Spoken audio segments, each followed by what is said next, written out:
The lotus is a divine flower in the Hindu tradition. The Shakti of Paramashiva is also called a lotus. The base of the Paramashiva linga is a lotus. The disciple of Paramashiva is also considered a lotus, the one who is about to bloom. So you can offer the gold lotus in any of three different sizes as you wish to offer, and be blessed to have the state, space, powers, and being of Devi Parashakti in your inner space amidst any and every adverse situations in life. And the next offering to Devi Parashakti is the offering of the Swarna Metti, the gold totem, and to adorn the sacred lotus feet of Devi Parashakti. And this verse from the Saundarya Lahari describes the beauty of Devi Parashakti's sacred lotus feet. It says, Nakadiditi Sanchanna Namajjanatamo Guna Padadvaya Prabhajala Parakrita Saroruha. The translation of this verse, it says, You whose brightness from the toenails destroy the darkness of ignorance from the minds of your devotees who prostrate at your feet, you whose brightness from your 2 feet overpowers that of the lotus flower too. You can make this offering of the Swarna Metti, the gold totem, to Devi Parashakti to adorn her sacred lotus feet and be in constant gratitude for receiving her blessings in even the most difficult aspects of life.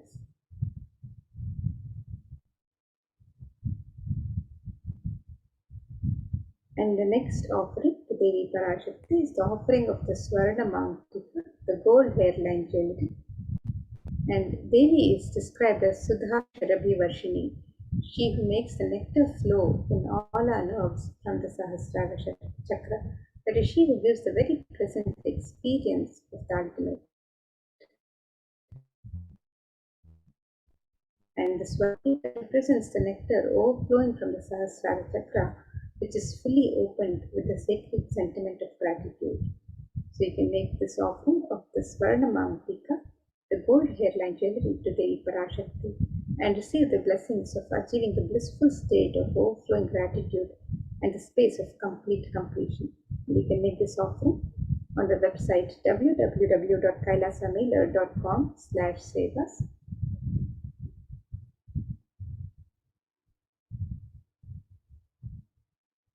And the next offering to Devi Parashakti is the offering of the Pratyaksha Pada Puja.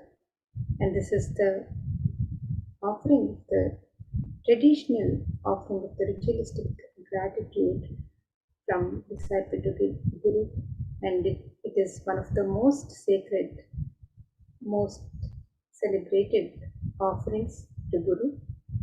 So you can make this offering on the website www.kailasamailer.com/sevas. And Saundarya Lahari further describes the grace and beauty of Devi Parashakti's feet, the compassion she bestows on her devotees prostrating at her feet. So let us look at this verse that describes the grace of Devi Parashakti. It says, the illumining splendor of Devi's toenails dispels the darkness of ignorance in the devotees prostrating at her feet. Her feet defeat the lotus in beauty. And it further states that toenails of Devi Parashakti have been sharpened by constantly being touched by the crowns of celestial beings who prostrate before Devi. Tamoguna is the darkness which is indicative of the ignorance in the minds of the devotees, and by constantly prostrating before Devi Parashakti, their ignorance is removed and they attain supreme knowledge. So you can make the offering of the Pratyaksha Pada Puja, the ritualistic offering of gratitude to Guru. You can make this offering and be blessed with all the auspiciousness and blessings of Devi Parashakti and the Supreme Pontiff of Hinduism, Jagadguru Mahasamidhanam, His Divine Holiness, Bhagwan Shri Nithyananda Paramashivam, who is the Nijavatara of Devi Parashakti herself. So you can make this offering on the website www.kailasamailer.com/sevas.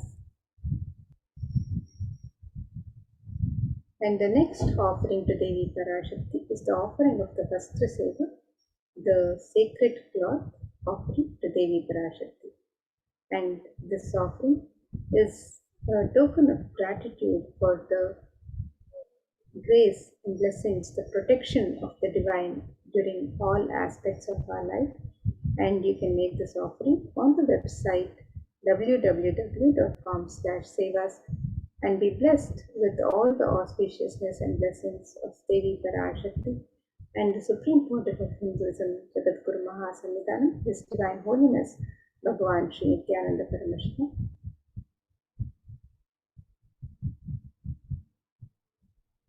So here you can see a summary of the various offerings that you can offer to Devi Parashakti on the website. The e-hundi offerings can be offered in any amount and in multiple currencies. The Sankalpa chanting, the conscious resolution, you can register for this offering on the website www.kailasamaya.com/sevas. You can make the offering of the Devi Sahasranama Swarnakasu, which is the offering of the pure gold coins, each coin inscribed with one of the 1008 sacred names of Devi Parashakti. And you can make this offering in 3 different denominations and any number of coins as you wish to offer. The Mukta Anguti, the gold finger ring embedded with pearl, this offering can be made in 3 different sizes. The Swarna Padma Pushpa, the gold lotus flower to Devi Parashakti. This offering can also be made in 3 different sizes. The Swarna Mitti, the gold flooring to adorn the sacred lotus feet of Devi Parashakti.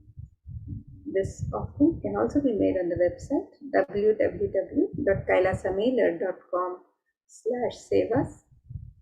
You can make the offering of the Swarna Mangtika, the gold hairline jewelry which represents the overflowing nectar of gratitude from the Sahasrara. You can make this offering on the website to Devi Parashakti.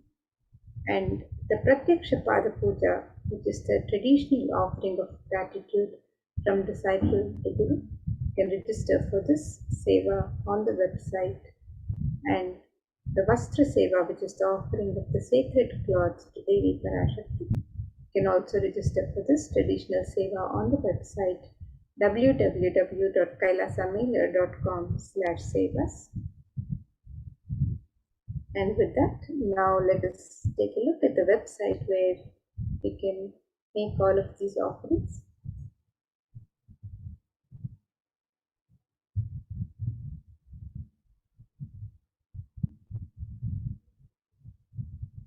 So here we have the website www.kailasamailer.com/sevas. And you can scroll down for your offerings to any of your Ishta Devata, any deity that you wish to offer to, or any darshan that you wish to offer to. You can make your offerings on this website www.kailasamailer.com/sevas. And today for Devi Parashakti, you can click on the links on step 2 to make your traditional offerings to Devi Parashakti as you get ready to receive her darshan and blessings today. And if you'd like to make an intention today to make an offering and receive the blessings of Devi Parashakti, to manifest your intention into reality, you can fill out the form on step 1. And once you've made your traditional offerings to Devi Parashakti, if you would like to fill out the details of the Sankalpa for yourself and your family members, the conscious resolution and the names of yourself and your family members, you can fill out the form on step 3. So let us now look at the links where you can make the traditional offerings to Devi Parashakti. So the e-hundi offerings can be made in multiple currencies: the US dollars, the Australian dollars, the New Zealand dollar, the Canadian dollar, the euro, the Indian rupees, the Singaporean dollar, the Malaysian ringgit, the Great Britain pound, and the Chinese yen. And you can make this offering in any amount of your choice. And the traditional offerings of the ornaments and sevas can be made on this link, where you can offer the Sankalpa chanting, the conscious resolution, the Devi Sahasranama Swarnakasa, which is the offering of the pure gold coin inscribed with the 1008 sacred names of Devi Parashakti. The Mukta Ankuti, the gold finger ring embedded with pearl, can make this offering in 3 different sizes. The Swarna Padma Pushpa, the gold lotus flower, which can be offered in 3 different sizes. The Swarna Metti, the gold toe ring turned on the sacred lotus feet of Devi Parashakti, can make this offering on the website. The Swarna Mangtika, the gold hairline jewelry, which represents the overflowing nectar of chakra. The Pratyaksha Pada Puja, which is the traditional and ritualistic offering of gratitude to Guru. The Vastra Seva, which is the offering of the sacred cloth. All of these traditional offerings and any of the traditional offerings that you would like to offer to Devi Parashakti can be made on the website www.kailasamela.com/sevas. And now, with that, we come to the end of this segment, and we'll be moving to the next segment where we'll be learning more about the various facilities being made available for the care and well-being of humanity during these times of the pandemic, the various contributions of the de facto spiritual embassies of Kailasa as guided by the Supreme Pontiff of Hinduism himself. So let us now move into this next segment where we'll be learning more about the various contributions of Kailasa to humanity, to Hinduism. Thank you, Maamrita. Nithyanandam, everyone. With the blessings of the Supreme Pontiff of Hinduism, Jagat Guru Mahasannidhanam, His Divine Holiness Bhagwan Nithyananda Paramashivan's blessings. Let's start with the Sadguru Vandanam. Nithyanandam Paramasugadam Kevalam Jnanamurtim Dandvatitam Gagana Sadrisham Tattvamasya Ekam Nityam Vimalamachalam Sarvadi Sakshibhutam Bhavatitam Triguna Rahitam Sadgurum Tam Namami.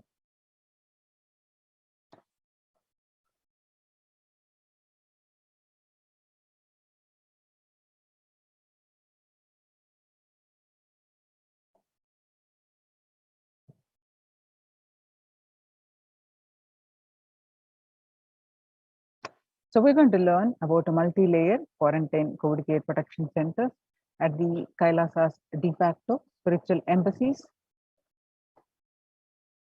And what we are going to learn from this segment today are the concerning statistics on mental health and global peace across the world due to COVID-19 pandemic.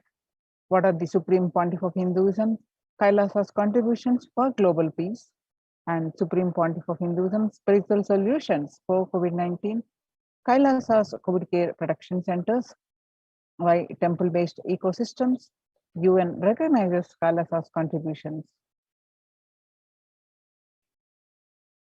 Today, people around the world are trying to grapple with the grim reality that the pandemic is far from over. The aftermath of the current calamity promises to be much more devastating. The greatest economics of the world are facing a disastrous future. Countries are facing off each other in deep mistrust. Now, let us see some statistics and current news. In Australia, the researchers are reported a new record number of coronavirus cases when the country continues to battle the third wave of COVID-19 infections. And World Health Organization makes a big statement on the Delta variant of COVID-19. And the COVID-19 has killed more Americans than the influenza pandemic did. Influenza pandemic of 1918 to 19 did. The 1918 to 19 flu infected about 25% of Americans and killed an estimated 0.65% with 675,000 deaths. COVID-19 has infected more than 12% of Americans and killed about 0.2% with 676,000. That the US death toll from COVID-19 has surpassed 676,000. The coronavirus pandemic has killed more Americans than the 1918 to 19 influenza pandemic did. Axios and the Associated Press both reported the grim reality recently. So the COVID-19 now officially US deadliest pandemic as the death toll 1918 to 19 flu. People infected with alpha variant exhales 100 times more virus into the air than original COVID strain, and 6 feet distance may not be enough to prevent viral transmission indoors. COVID-19 Delta variant still most concerning, says the World Health Organization experts. COVID-19 pandemic is nowhere under control in the US, says the chief medical advisor, Mr. Anthony Fauci. He said, right now we are still in pandemic mode because we have 1 million new infections a day. That's not even modestly in good control. In an interview with Axios, the US has reported 40 million cases of COVID-19 since the outbreak of the virus, with over 4 million infections adding up in the past few weeks. The increase in COVID cases comes as the US administration earlier this month announced that it is planning to provide booster shots of the vaccine as the Delta variant has become dominant in the nation and is wreaking havoc. The surge in Delta variant is driven by the low vaccination coverage in many communities across the US, according to the US Center for Disease Control and Prevention. In a country of our size, you can't be hanging around and having 100,000 infections a day. You've got to get well below 10,000 before you start feeling comfortable, Mr. Fauci said. COVID-19 made the world less peaceful. COVID-19 violent incidences and fatalities, January 2020 to April 2021. The increase in violent incidences making the world less peaceful during this pandemic. And younger adults are more reporting symptoms of anxiety and a depressive disorder during the COVID-19 pandemic. The average share of adults reporting symptoms of anxiety and depressive disorders, what it was in 2019 was in a 6 months period was 11%. Now during this pandemic, in just 1 month of beginning of this year, 2021, January, it rose up to 41.1%. Some more statistics confirming the same, that the anxiety and a depressive disorder during the COVID-19 pandemic, younger adults are reporting more than the older adults. Stress in America, a national mental crisis. COVID-19 is a significant stressor for most Americans. Nearly 8 in 10, which is 78%, say coronavirus pandemic is a significant source of stress in their lives. Nearly 7 in 10, which is 67%, say they have experienced increased stress over the course of the pandemic. Of the health workers who treated patients during the China's COVID-19 outbreak, 50% showed signs of depression and 45% showed signs of anxiety. The self-reported mental health among pregnant women and new mothers. Before the COVID-19 pandemic, the depression rate was 15%, and now during the pandemic, it rose up to 40.7%. And the anxiety before the pandemic was 29%, and now during this pandemic, it rose up to 72%. Living under stay at home, 8 in 10 students do not know where to go for help. 55%, all students do not know where to go for help for their mental health, and they are struggling with focus on school or work and avoiding distractions. Understanding the pandemic impact on the working woman, nearly 82% of the women surveyed said their lives have been negatively disrupted by the pandemic. The global economic outlook during the COVID-19 pandemic, a changed world. The pandemic is expected to plunge most countries into recession in 2020, with per capita income contracting the largest fraction of countries globally since 1870. International Labour Organization, COVID-19 is a threat to peace building in conflict-affected nations. COVID-19 crisis has worsened already fragile situations. The international organization is more aware than ever of its responsibility to promote peace and resilience in the time of this global pandemic. Coming back to India, the third says the Mumbai mayor. Breakthrough infections found in 25% of health staff. A little over 25% of healthcare workers were infected with coronavirus despite getting fully vaccinated. A recent study has revealed, giving an insight on the breakthrough infections due to the Delta variant. This study, jointly conducted by the Institute of Genomics and Integrative Biology, the maximum hospitals in Delhi NCR found that the vaccination breakthroughs were far more common during the Delta outbreak in Delhi than previously reported. The new coronavirus strain known as Mu, which was first identified in Colombia in January, has been designated a variant of interest by the World Health Organization. After being detected in Colombia, Mu, known scientifically as B.1.621, has since been reported in other South American countries and in Europe. Now that we have seen the statistics across the world and how it is not only just affecting the physical health and the fatalities increasing, but it is the concern for the mental health, especially for the younger generation, and also it is leading to making the world less peaceful. So how to cope up with the current COVID-19 pandemic? It is important to address the COVID pandemic, which is seeing another wave, destroying many more lives. The Supreme Pontiff of Hinduism says the pandemic fatigue setting in as a result of continuous lockdown is resulting in delusional ignorance. Holding on to the delusion and supporting this space of delusional decisions leads to delusional arrogance.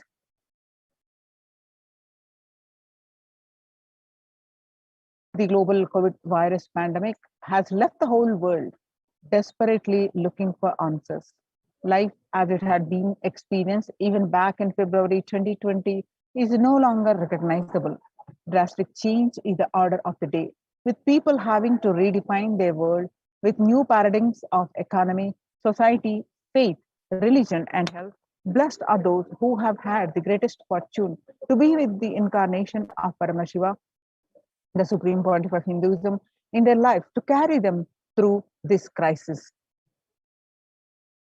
Join the Kailasa's COVID Care Protection Centers. Register now through the link below, especially if you are in India. https://kailasa.org/kailasa care. Sustainable developmental goals. Making peace with nature is possible. If we start now, making peace with nature is possible. Even amid pandemic, 2021 can go down as the year we made peace with nature and set the planet to healing. Our environmental, social, economic challenges are interlinked. They must be tackled together. For example, we cannot achieve the sustainable developmental goals, including ending poverty, By 2030, if climate change and ecosystem collapse are undermining food and water supplies in the world's poorest countries, we have no choice but to transform our economics and societies by valuing nature and putting its health at the heart of all our decisions. Now let's watch a small clip on making peace with the nature.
The World Health Organization Health and Peace Initiative. Health and peace are interrelated. In the words of the Director General of World Health Organization, Dr. Tedros, there cannot be a health without peace, and there cannot be a peace without health.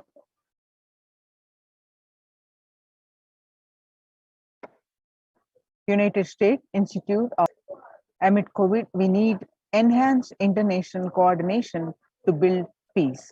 Tackling the pandemic and building resilience in fragile states requires concerted international action at local, national, and global levels. As the humanitarian and economic toll of the COVID-19 pandemic continues to grow, so does the risk that this crisis will fuel new conflicts around the world while stemming prospects for resolving ongoing ones.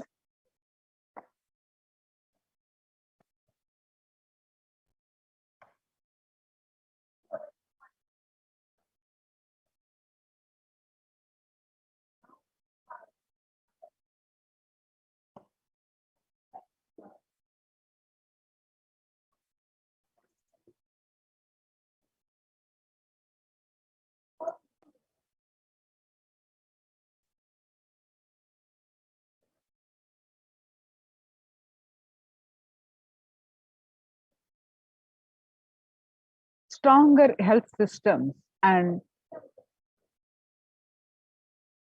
universal health coverage must be a priority. Remarks to the General Assembly special session in response to the COVID-19 pandemic. For the first time since 1945, the entire world is confronted by a common threat, regardless of nationality, ethnicity, or faith. A new social contract between people, governments, the private sector, civil society, and more can tackle the roots of inequality with fair taxation on income and wealth, universal benefits, and opportunities for all. Now, let us see the Supreme Pontiff of Hinduism contribution for the global peace. Vedic tradition beautifully describes that yastu sarvani bhutani atmani ivanu pushyati sarva bhuteshu chatmanam tadona vigupshate. Isha Upanishad verse 6. Global peace is the byproduct of the individual bliss. Whenever an individual goes through a spiritual bliss, He manifests a beautiful peace around for him and everyone around him. If he is powerful enough, he moves the whole city and manifests peace. He is more powerful, he moves the whole village or the whole country. If he is powerful enough, like incarnation, he moves the whole world and manifests peace for them. The global peace is the byproduct of the individual bliss. Now, how do we get that individual peace or bliss? By practicing completion. Now, let us listen from the Supreme Pontiff of Hinduism explaining in detail about how do we practice completion.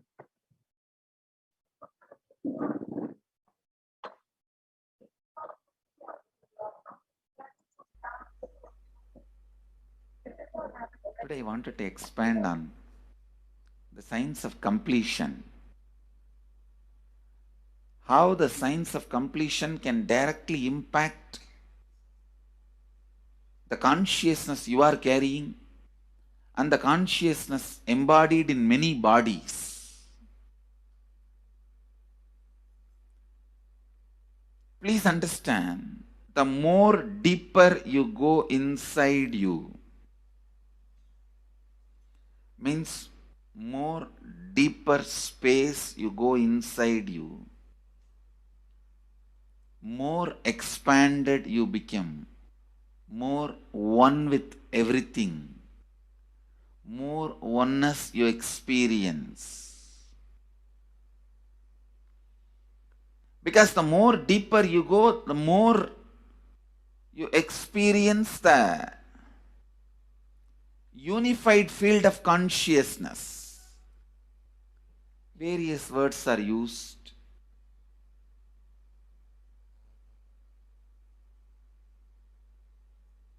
Some of the Hindu traditions uses the word Atma, Brahman. Some of the Hindu traditions use the word Nirvana. Whatever word you may use, Atman, Brahman, Nirvana, unified field of consciousness, whatever. But one thing I want to tell you, the deeper and deeper you go in your inner space, you experience the vast oneness. The more superficial you are, the more incompletions you carry with others, even with yourself. The more superficial you become, even your own right hand and left hand fights with each other. Different parts of you fights with you. Different thoughts of you fights with you. Even you fight with you, the more superficial you go, the more deeper you start traveling. First, you get integrated. The you fighting with you stops. Then, the people around you get integrated. They fighting with you stops. Completion with yourself, then completion with others, then comes completion with other things, not just living beings, even with inanimate beings. The completion starts happening. Even with the nature, completion starts happening.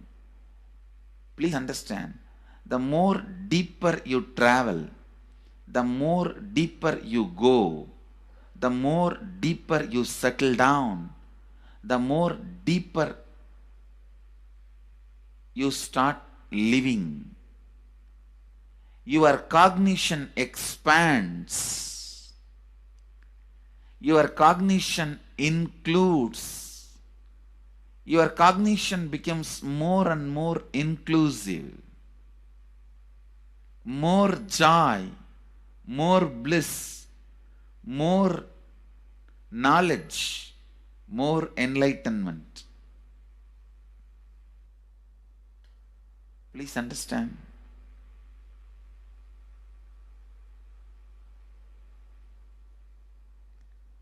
the more and more completion happens in you, you will see everyone around you feels complete with you. That is why I am saying, whether they have body or they are disembodied, in the deepest corners of your being, deepermost layers of your being, deepest parts of your being, you experience such powerful awareness, such joy.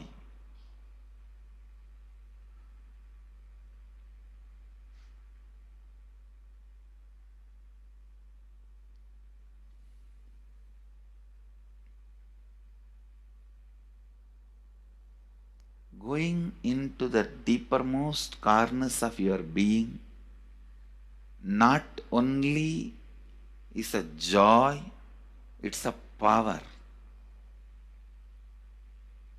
Because suddenly you will see everybody around you, everything around you listens to you. It really becomes a vibrant power where the tendency to exploit is not there. Listen, that's a very important thing. Power without the tendency to exploit. Because as long as you feel the other person is separate from you, when you get the power, it will always be used for exploiting. Because the other person is separate from you, then naturally what you will feel? Let me suck all the possible energy, intelligence, time, talent. But when you feel the other person is your own extension, you will see, you will be showering so much, enriching so much. The power you have will not be exploiting, it will be enriching. I tell you, even if death comes at this moment, I can tell you very clearly, I can face the death directly and tell the death, I have enriched every human being more than what I received from anybody. I have given to every human being whom I met in my life more than what I received from them. Accounts is clear. I am ready. Come on, let's go. My accounts is clear. I don't have debt. No credit card money to be paid, loans to be paid, no debit card, no credit card. My accounts is clear. Understand, when you feel everyone is your extension, the power given to you, the power you gain, see, any living is power. Powerful way. Even in that, you will become powerful. So any lifestyle you choose, you will get power in that field.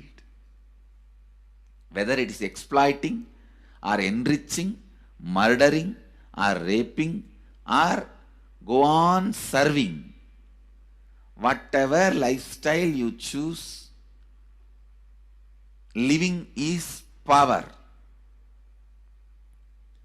When you go into the deepermost core of your being and start living based on completion, I tell you, the first power you will experience is everything around you listens to you. That power will simply make you enrich everyone. The best power you can have through living is power of enriching. Whatever you do, as I said, whether you live the life of enriching or exploiting, you will become powerful. I tell you, the power of exploiting brings more and more conflict within and without. And those conflicts naturally bring suffering. And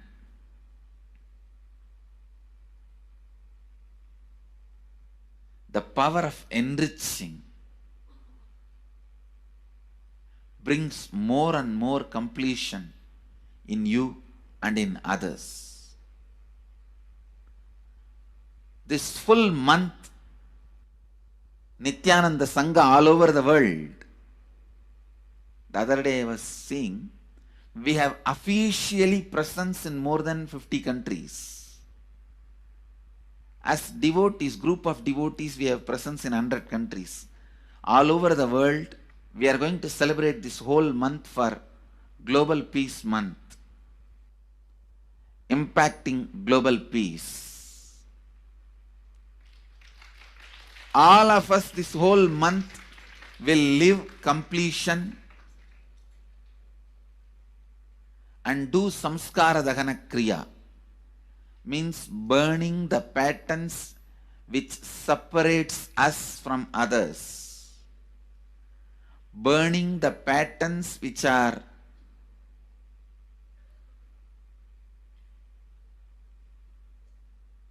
constantly keeping us in a superficial level. All over the world, we will be doing samskara dahana kriya, burning our patterns and leading us to more and more completion. And we also have special 3 Nitya Dhyana Yoga program teaching people science of completion and facilitating samskara dahana kriya. This month, 20th, 21st and 22nd,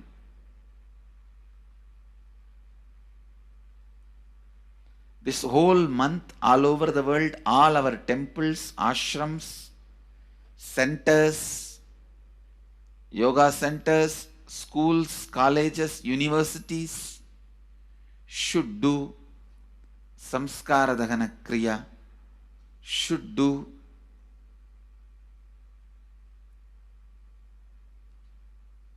all the incompletions and patterns which leads to conflicts, bringing more and more peace inside us and outside us, spreading peace.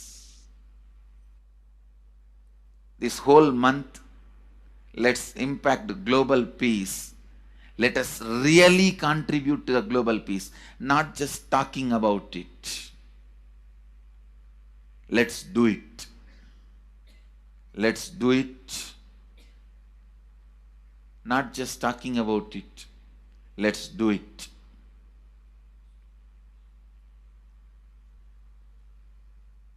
Even if you teach the samskara dahana kriya to 50 people in each area,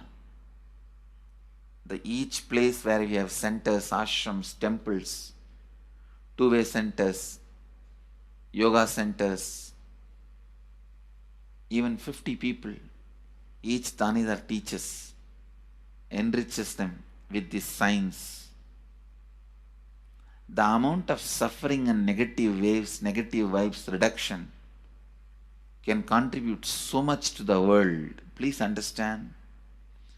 One positive person can burn millions people negativity. Experientially, with evidence we proved, one positive person has already burnt at least 20 million people's negativity in last 10 years and brought peace. So each one of you, if you stand up as one positive being, one authentic, responsible, enriching being,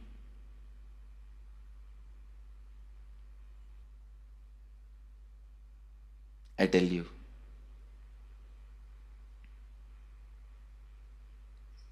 we can do so much to the world. It will be better than the time we entered. When we leave, it should be a better place. That's all. When we leave the earth, it should be a better place. So understand, inner peace is your birthright. Go to the depths of your being. Bring more and more completion into you. Completion with others. And start living Advaita. Today in the Inner Awakening session, it's all about completion with others. So last 6 days, literally, you worked so much, one by one by one by one by one, layer by layer by layer by layer. The completion with yourself. Now comes completion with others. Today, we are starting the science of completion with others.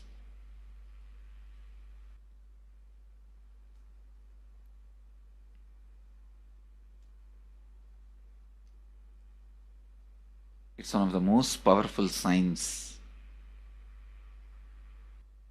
Does so much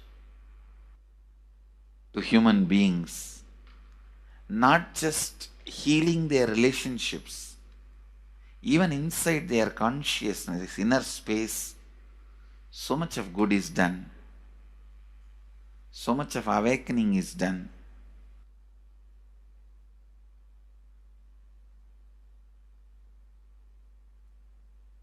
See, when you have completed with others, the kind of strength you feel is the power of Advaita. Strength of Advaita. Today the Inner Awakening sessions are all about completion with others. We have long session today working on completing with others. So with this, because today we have a long session with Inner Awakening,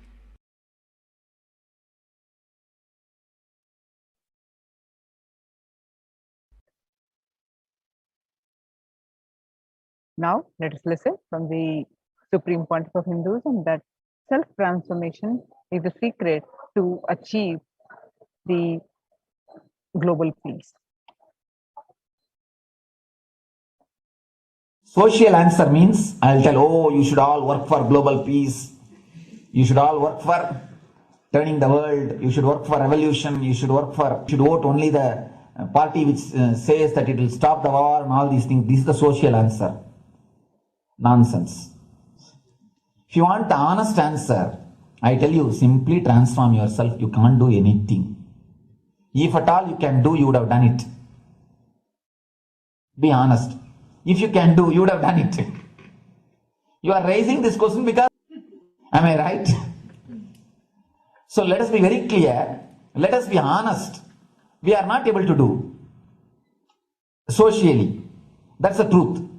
That time, in ancient time, things were going properly. Everything was well and great. And I tell you, 10,000 years ago, they found some writings on stone in Harappa Mohenjo-daro culture. Some stone writings have been discovered. The other day I read a beautiful book about that stone writings. That writings, it says, oh, nowadays the society is not as it should be. So much of war. There is no peace. In the early times, there was so much of peace. Society was really great. Things were as it should be. And it almost looks like a today newspaper editorial.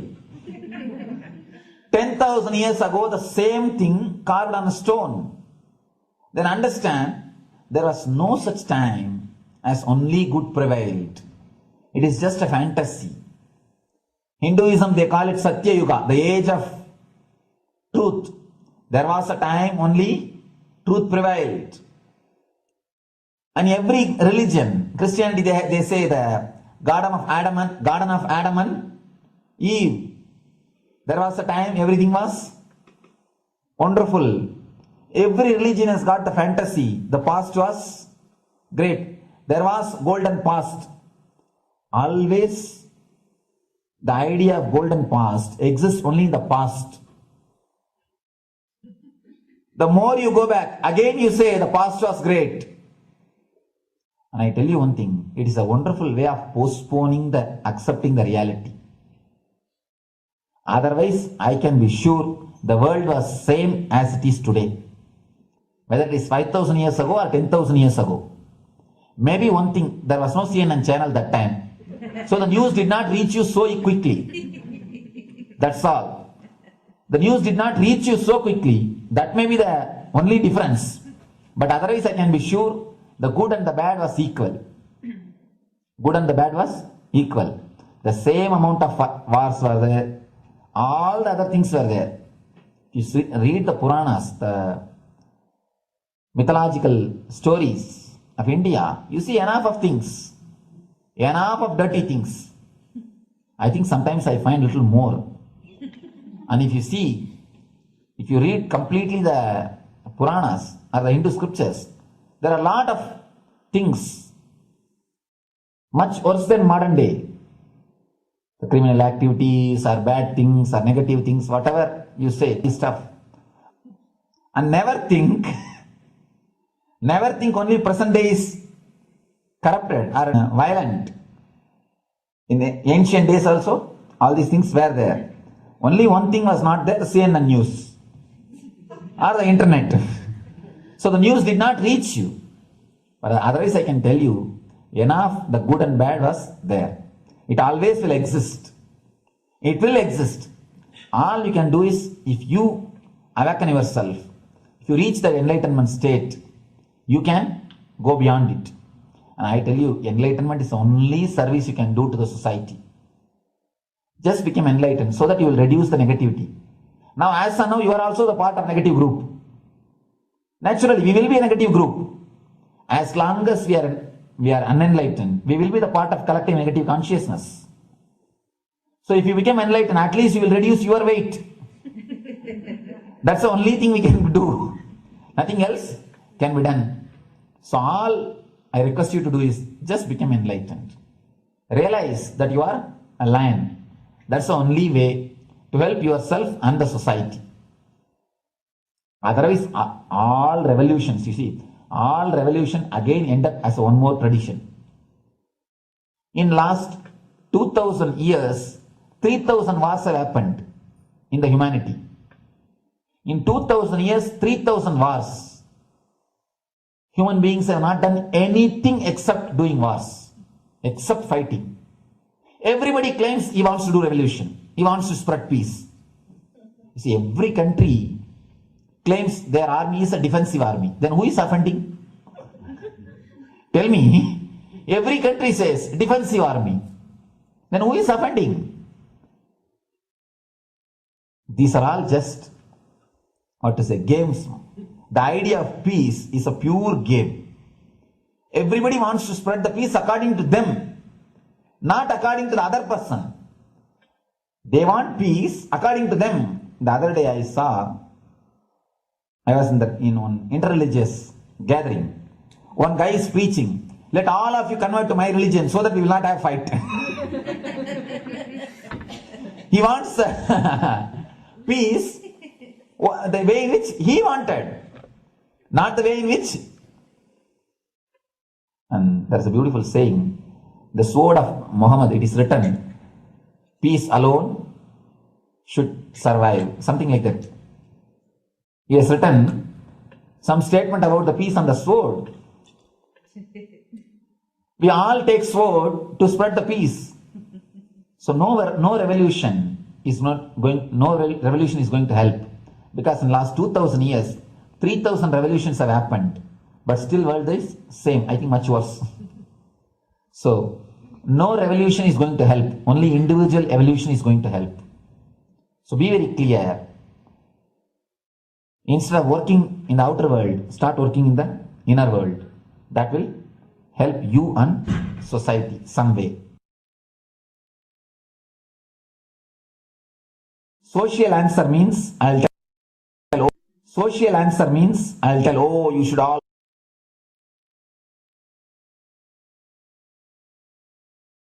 Listen carefully.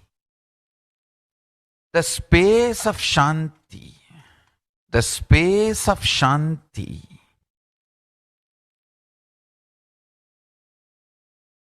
is where Kailasa grows. Listen carefully. It is in the deep powerfulness of peace, or peace-centered powerfulness is the ground, breeding ground for Paramashivatva to manifest. Please understand. Like how pure mirror reflects everything, pure Shanti-based Shakti,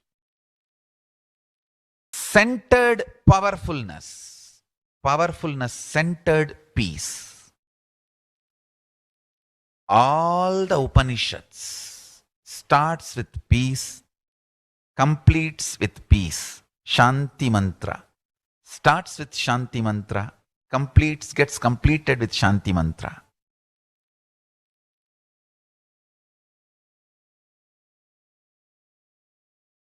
Peace-based powerfulness is a fundamental requirement for Paramashivatva to manifest. That is why people who don't want us to manifest Paramashivatva or power manifestation do not want to allow the peace in our life, or do not want peace in our campus. Understand?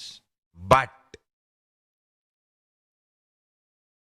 only if you are peaceful, which cannot be shaken even by the demons and devils and rakshasas, we can be in eternal peace. So, remember this very clearly.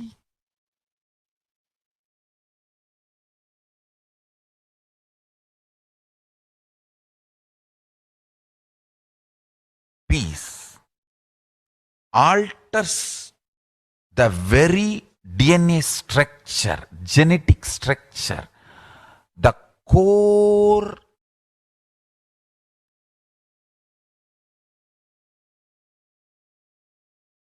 Anu Mahat structure. Understand? Anoraniyan Mahato Mahiyan.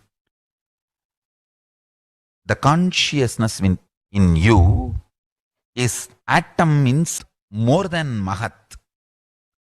That Anoraniyan Mahato Mahiyan, that consciousness starts growing in you with more and more peace-based powerfulness developing in you. Nothing can be compared to unclutching. Spend more and more time, energy in unclutching. It will never be wasted. Time spent on unclutching is the most productive time for you in your life, because unclutching completely makes you altogether a different material. Understand?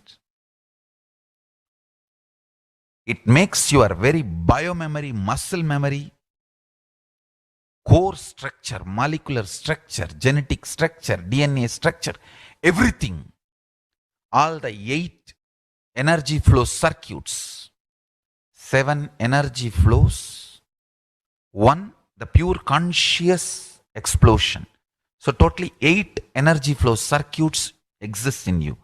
All the 8 explodes when you unclutch. Understand?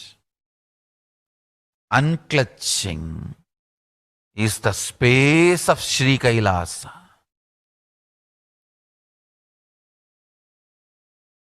Listen carefully. Listen.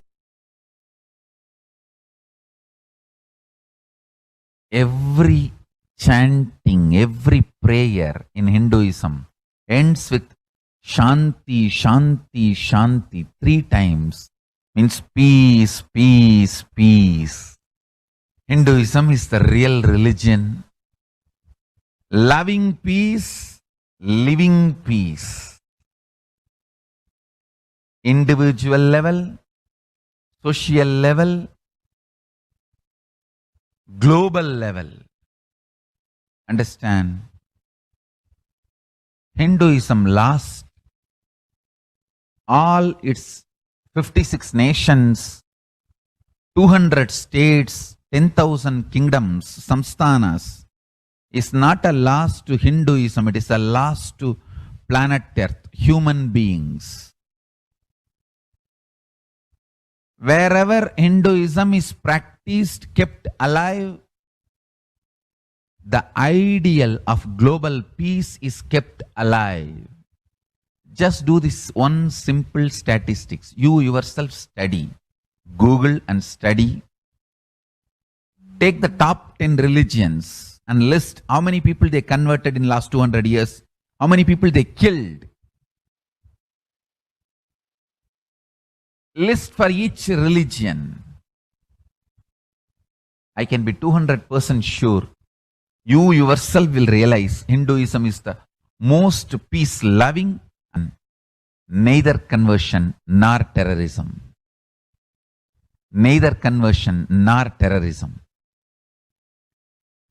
Being the supreme pontiff of the most peace-loving, peace-living religion, I give you all my blessings on this International Peace Day. Understand? It is we Hindus need to keep the global peace as a living possibility, and we need to make this global peace as reality. Just talking about global peace will not work. Working for global peace only is the responsibility of the real living Hindu. Anyone who wants to claim themselves as a Hindu or practicing Hindu should work for global peace. Global peace is our responsibility. Every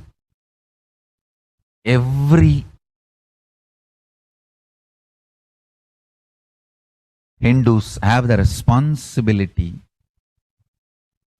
to bring global peace. So you can also throw a challenge. See, if you are making a Hindu micronation, you can throw this challenge to each one, your friends, family, 10 people. Let them participate in the challenge and then create. Let them send a challenge to others. So I welcome all the living and practicing Hindus to become founding fathers of Kailasa micronation in your countries. You can also make a challenge, like how they made ice bucket challenge and all that. We can make a challenge. You form Hindu micronation and claim, I am the founding father of the Hindu micronation Kailasa. And then you can invite your family, friends for a challenge. 11 people. You form and you challenge 11 people and they also form and they spread. So let us start spreading.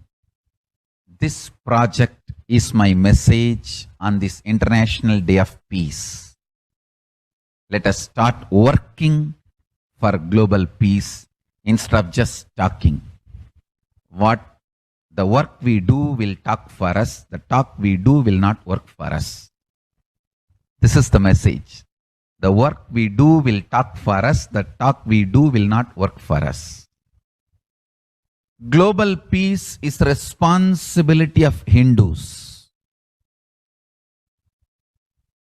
We living, practicing Hindus, not only we should achieve the individual peace through unclutching yoga meditation, we should also create an ecosystem where the global peace starts manifesting. This Kailasa Hindu micronation is the enlightenment ecosystem. I request every living practicing Hindu to manifest, do it. So the global peace can manifest from these Kailasa Hindu micronations all over the world. Hindus have the response.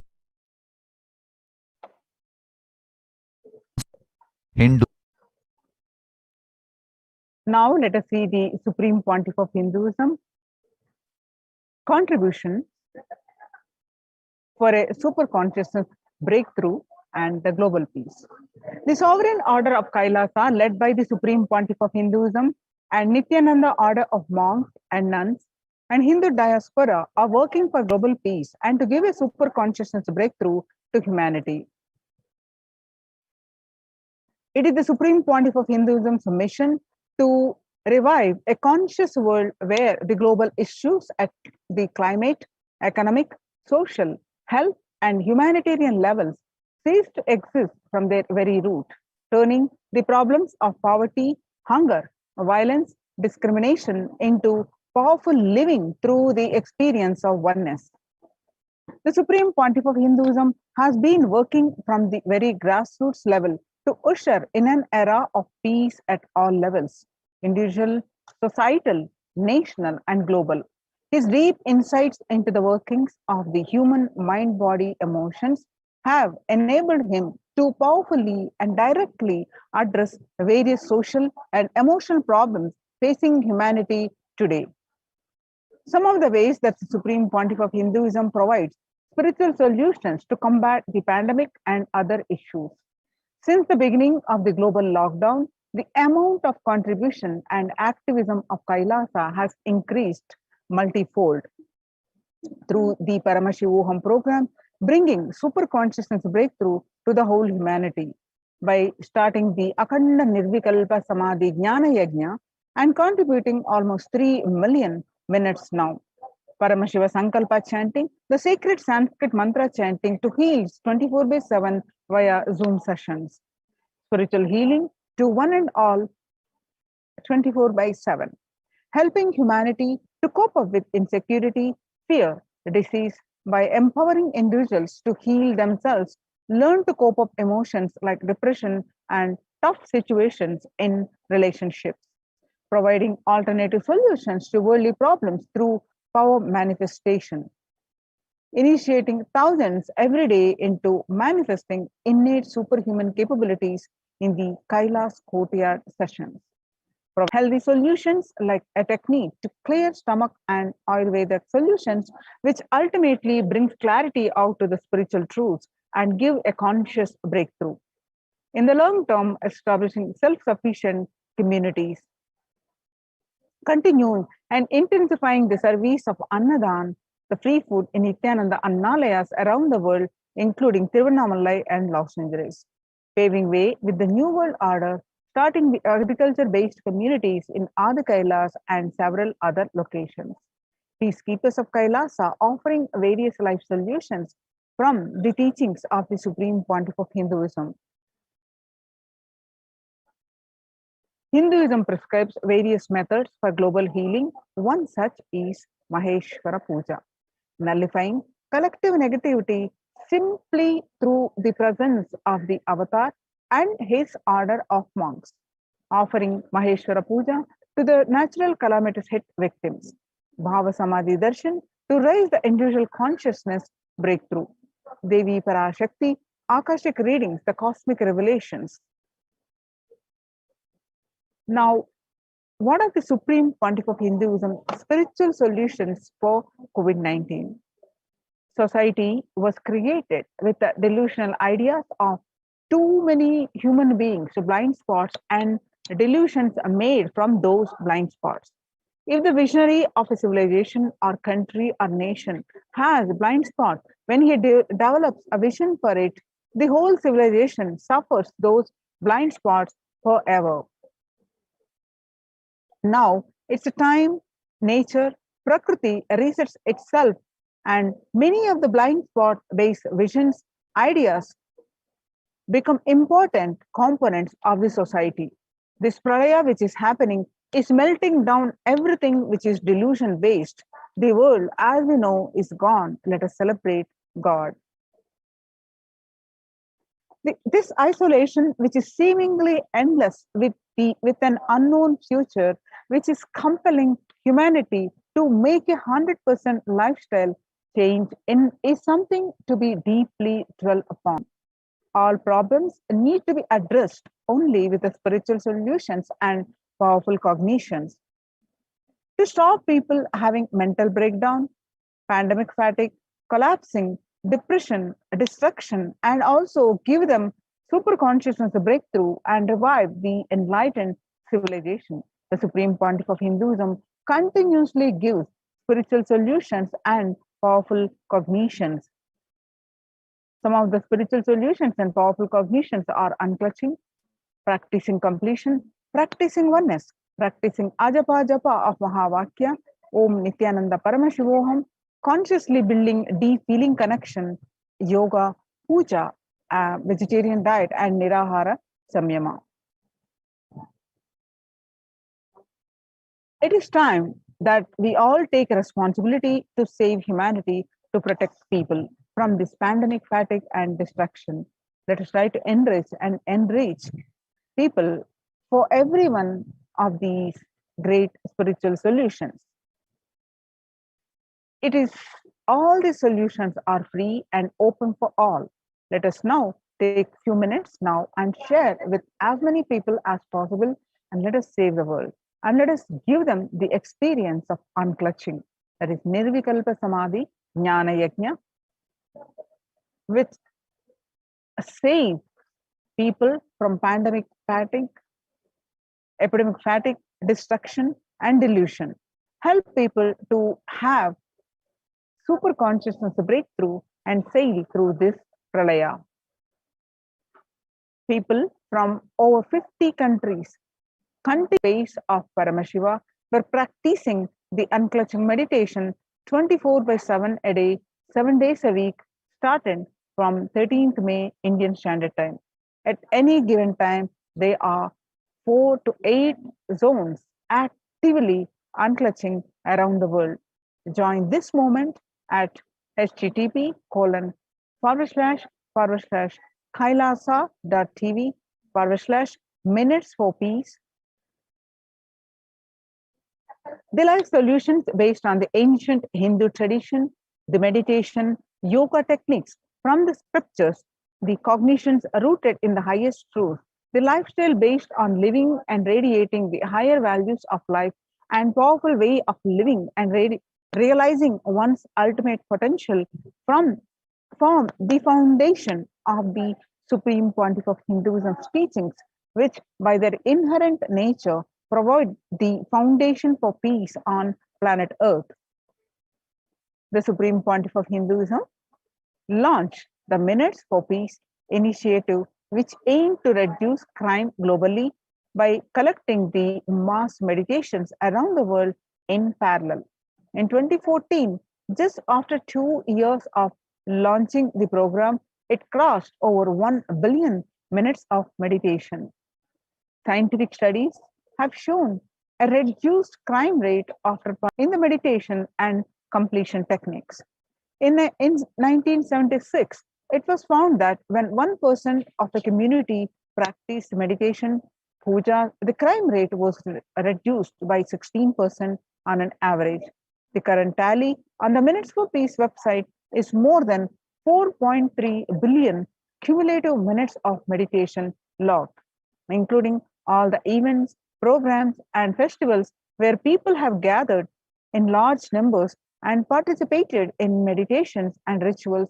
The total count comes out to be a staggering 409 billion minutes for peace so far. You can see some of the glimpses where about 5,000 devotees gathered and participated in a 48-day meditation program called Shuddhatvaitam. The Supreme Pontiff of Hinduism has hosted the United States of America in Los Angeles since 2007. Nithyananda Sangha is entrusted as the only organization to host Kumbh Mela outside India by Akhila Bharatiya Akhada Parishad.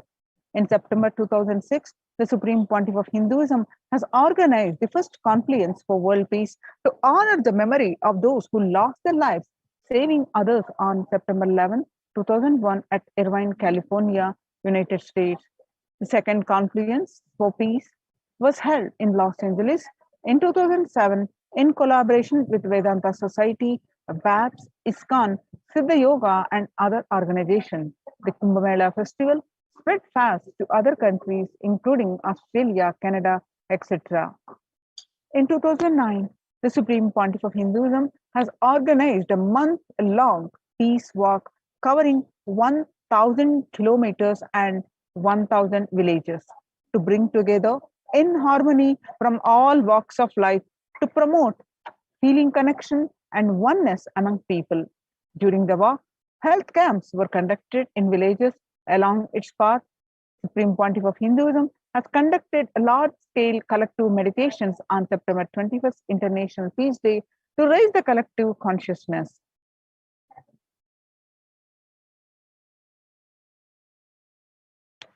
One of the greatest contributions that the Supreme Pontiff of Hinduism is doing is initiating thousands into sannyas. Sannyas is our social responsibility. Let us save Hinduism and humanity.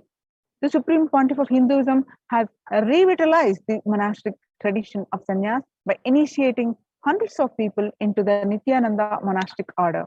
The all-renouncing monks contribute the best things to human civilization, living their life with the cognition that life is for others.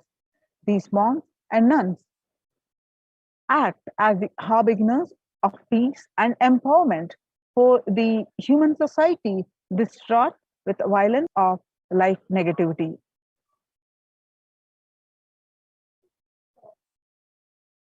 Supreme Pontiff of Hinduism has also revived the ancient practice of embarking on pilgrimages, that is spiritual journeys, taking spiritual aspirants to high energy sacred spots such as the Himalayas, Kailas, Varanasi, Angkor Wat in Cambodia, and various powerful temples of India. Even though prevalent in India, this practice is rapidly losing its original context, turning into a recreational family vacation. Reviving the original spiritual context, the Supreme Pontiff of Hinduism has made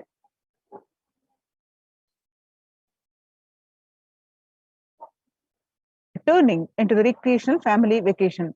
Reviving the original spiritual context, the Supreme Pontiff of Hinduism has made it possible for modern day human beings to benefit from the spiritual energy present at these centers and accelerate their journey of spiritual evolution, hence ensuring individual and collective peace as a natural consequence.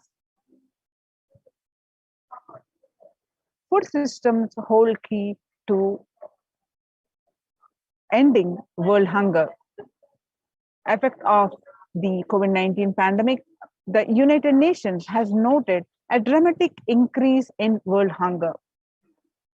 According to the state of food security and nutrition in the world, 1/10 of global population, as many as 811 million people, were undernourished in 2020, an increase of 118 million from 2019.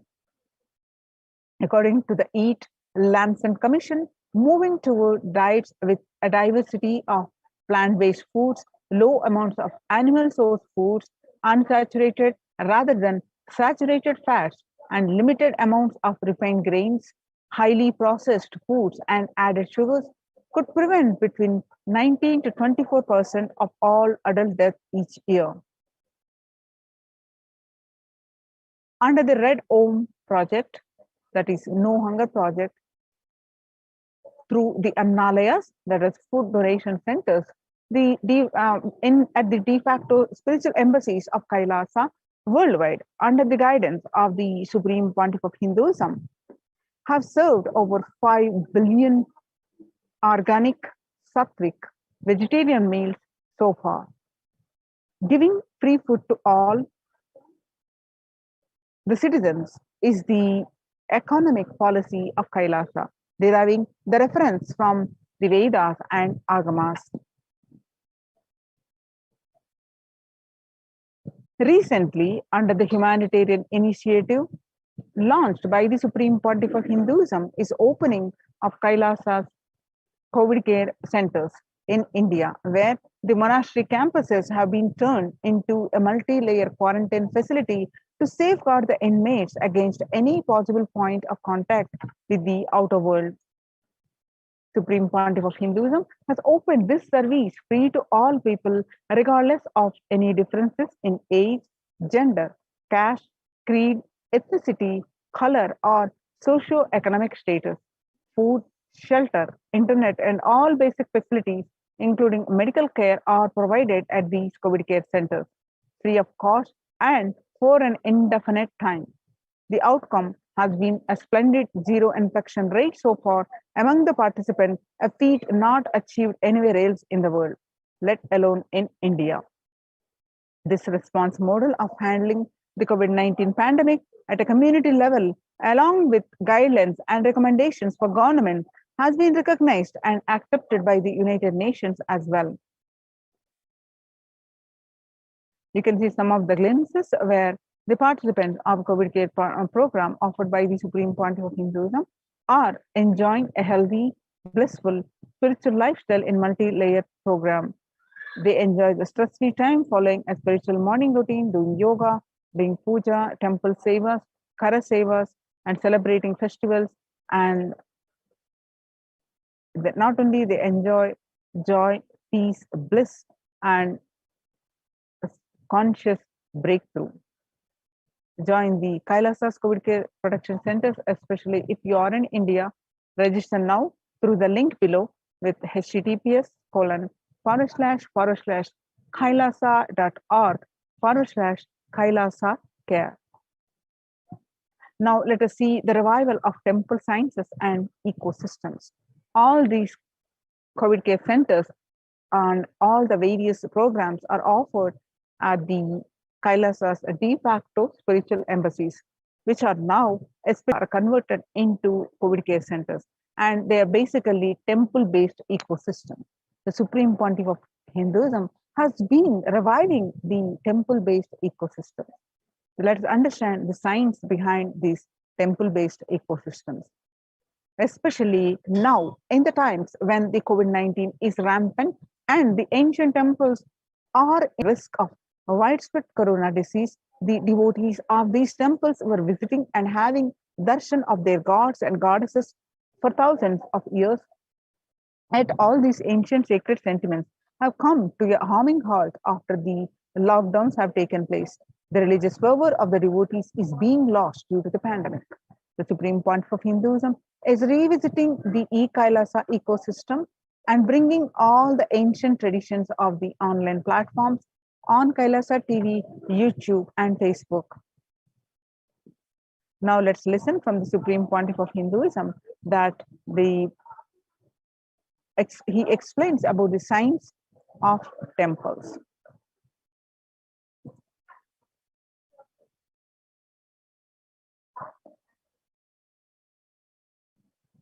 Invisibility to satellites, doing an incredible function for individuals and for society.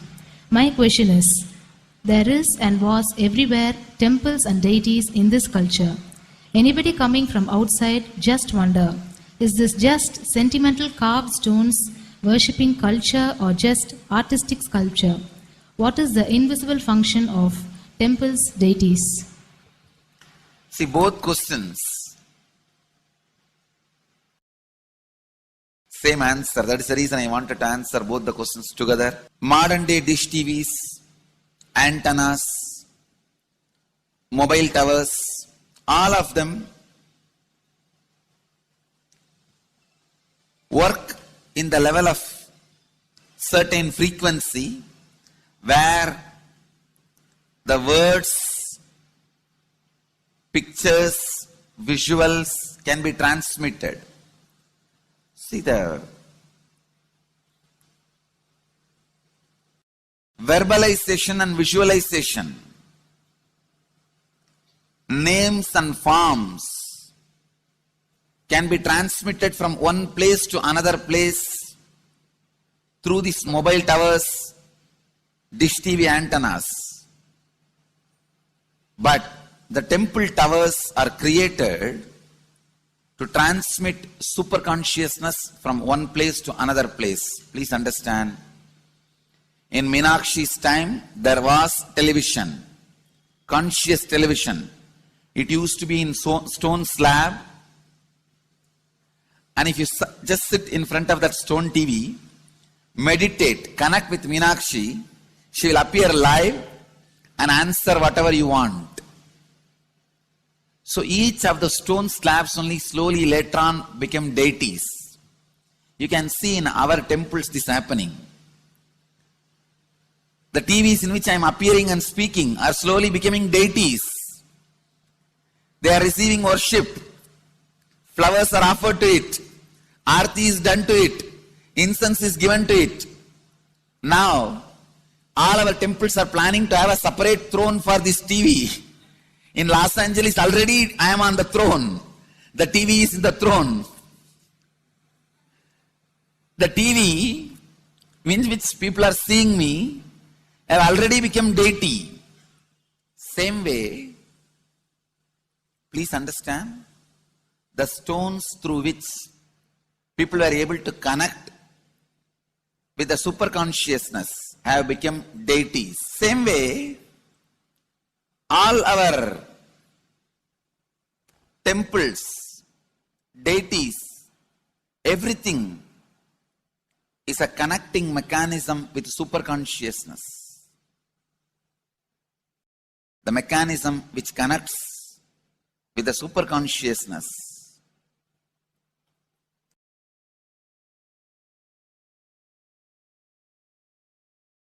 please understand, the deities and temples are not just sentimental carved stones,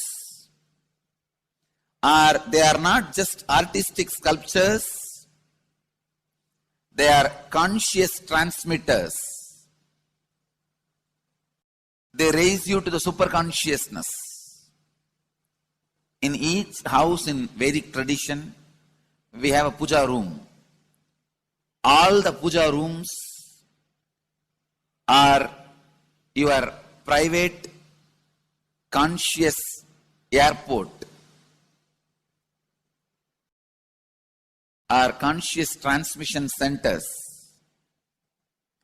The main temple is the place from where continuous super consciousness is radiating. So if you just sit and connect with a deep feeling connection, see, in those days human beings were so beautiful and simple. Just remembering the name of the deity is enough. They are already in connection with the deity. That feeling connection. When I read Patanjali's Yoga Sutra, it says, sit in Siddhasana and be in Samadhi. That's all. See, the human beings were so simple in those days. Just if you sit in Siddhasana, you are already in Samadhi. If you sit, your mind sits. Now, if you sit, your mind shifts. Mind is completely away from the body. In those days, human beings were so simple and intelligent. All the non-mechanical parts of their brain were awakened. It is Western culture which killed the non-mechanical parts of the brain, the functions of the non-mechanical parts of the brain. Please understand, in the Vedic civilization, always human beings were brought up in such a way that non-mechanical parts of the brain was fully alive and awakened. It is a cultural invasion, destroyed the greatest possibility of the human being when the non-mechanical parts of the brain is not functioning anymore. The temples, deities, all these are looking useless. Otherwise, they are a huge conscious infrastructure. Please understand. One example, suddenly, if we find some method to travel just 20 feet above the air, without petrol or diesel, all our automobiles, roads, everything will become useless. Then you will wonder, why so many automobile industries are established? Why so many cars are produced? Why this huge road waste? I think our ancestors are fools. You don't understand. At one period, it was used. It was being useful. Our temples, our deities, all these are useful if all your non-mechanical parts of the brain is awakened.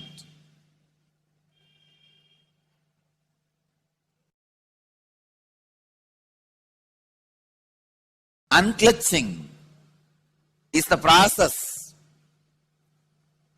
to awaken your non-mechanical parts of the brain. When your non-mechanical parts of the brain is awakened, you will understand temples, deities, how useful they are, how directly useful they are, how they are part of our life, how they enrich our life, and how they make human beings intelligent, enlightened. These are the methods created to create enlightened civilization.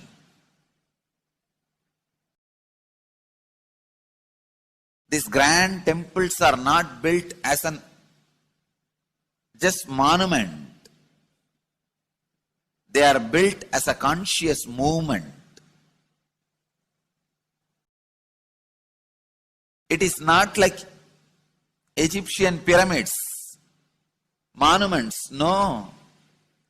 It is conscious movement to raise human beings to the highest consciousness, to make human beings experience the highest purpose.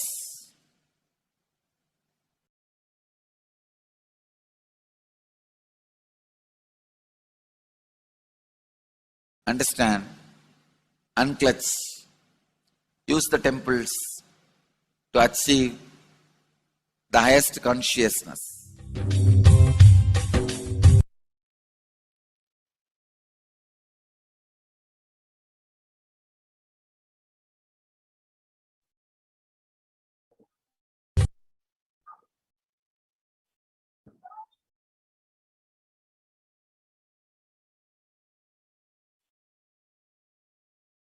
Devi Parashakti revealed in her Akashic readings to the world on various occasions.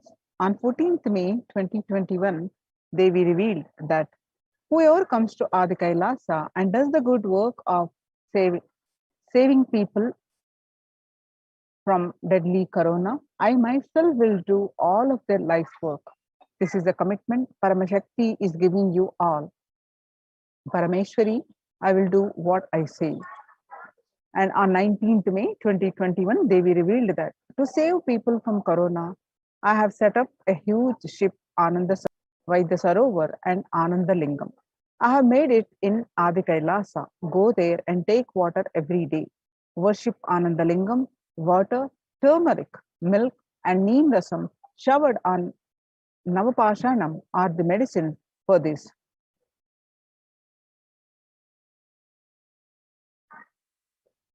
For saving life, go to Adi Kailasa. Best life is there. Before Corona takes your life away, go to Adi Kailasa and save your life.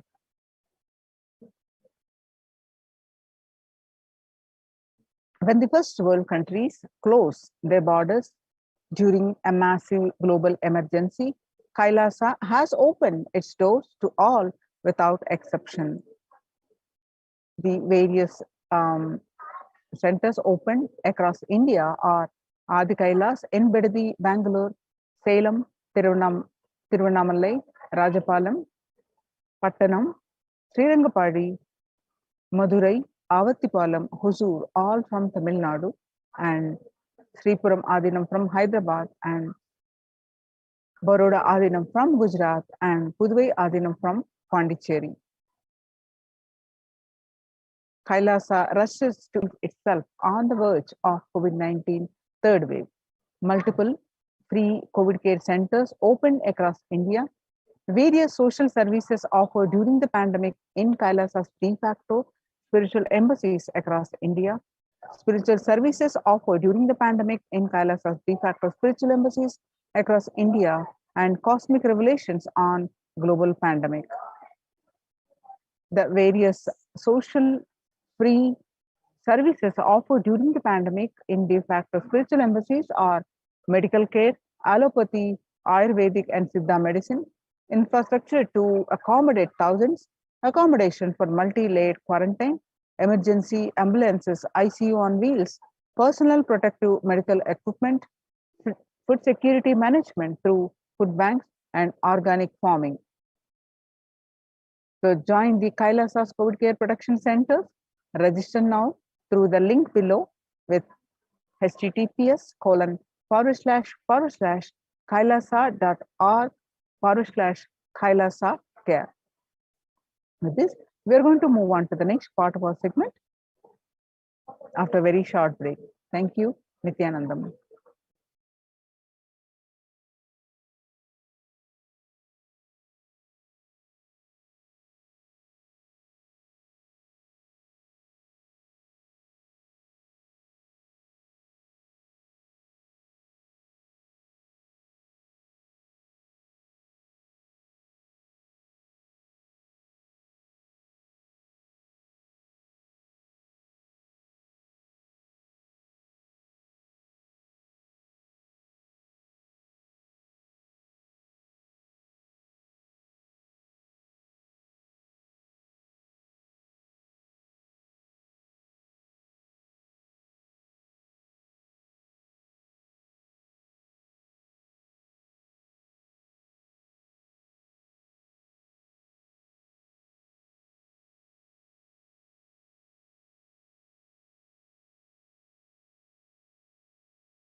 What I mean by the word e-Kailasa, listen intensely.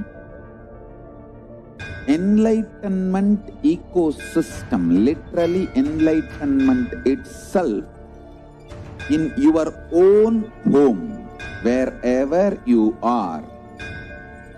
If you cannot come to Kailasa, it's okay. Kailasa can come to you.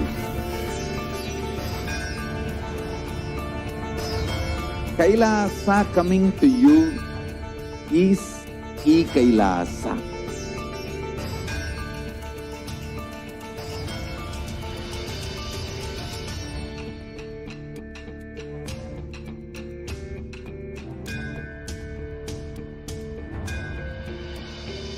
I will revive Hinduism. I am a Hindu revivalist, not by any revolution, but by evolution.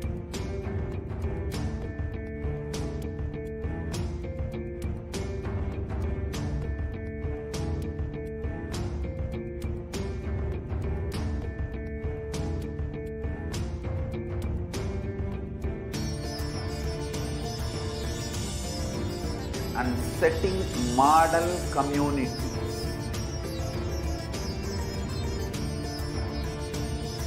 Kailasas, enlightenment ecosystems, Sarvanya Pitas all over the world.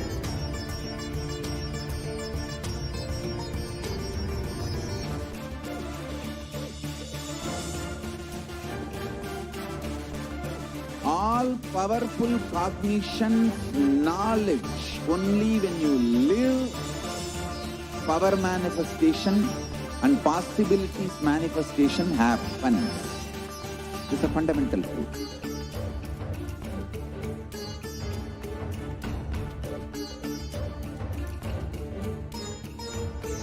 Hinduism cannot live exclusively as one sampradaya. No.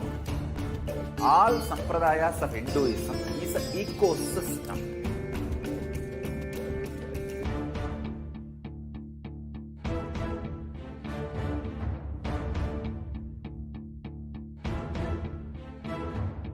So don't keep quiet thinking that if one sampradaya is attacked, only that sampradaya is going to be affected.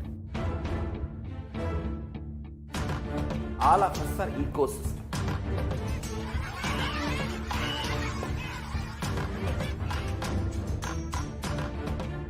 I invite all of you to get involved and enjoy Hinduism by the principle of Dharmo Rakshati Rakshitaha. When you protect Dharma, Dharma protects you. You will make the whole planet flourish spiritually. The spiritual prosperity will happen to the whole planet. We all have to coexist together.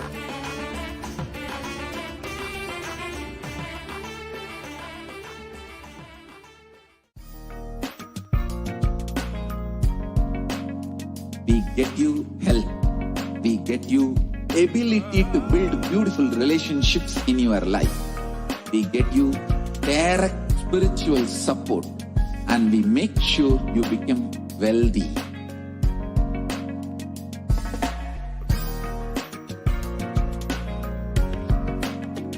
We won't stop giving you just good life. We will literally not stop till you live enlightened life. Manifesting the state of Paramashiva, space of Paramashiva, powers of Paramashiva, being of Paramashiva.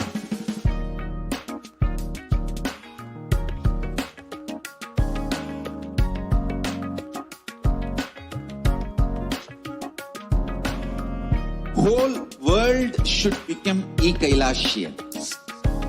I want the whole world to know Hindus have straight to contribute to the world.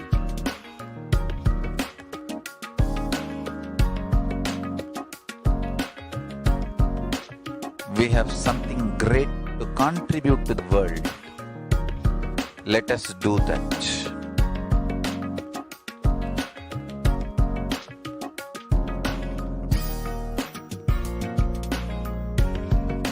E-Kailasa is proper customized spiritual service helping you to identify your root patterns of suffering. We have perfected the science of every individual from every cultural, religious, nationality background.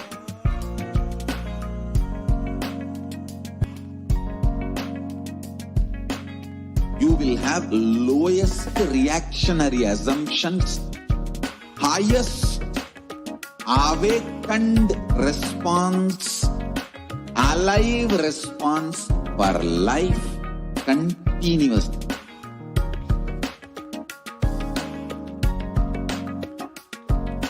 E-Kailasa is enlightenment ecosystem, literally enlightenment itself in your own home, wherever you are. Proper customized spiritual service helping you to complete with your life negativity, withdrawal from life, self-hatred, self-denial, self-doubt, so much of tiredness, laziness. We can support you aligning your diet, your attitude, your aptitude, your understanding about life.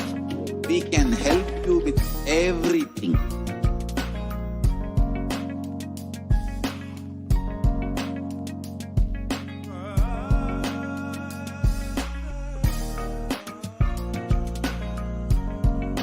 Interested in enlightenment, we will immediately bring this to you.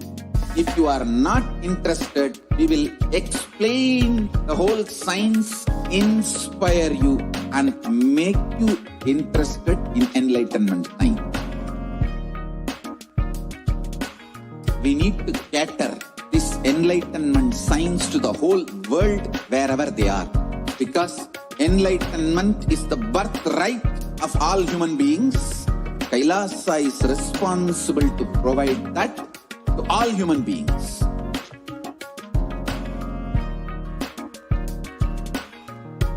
Kailasa is the totality of the knowledge I received from my gurus and practice manifested in my life, perfected by teaching millions of people from all cultures, time zones, backgrounds, genders, nationality, race, from every creed.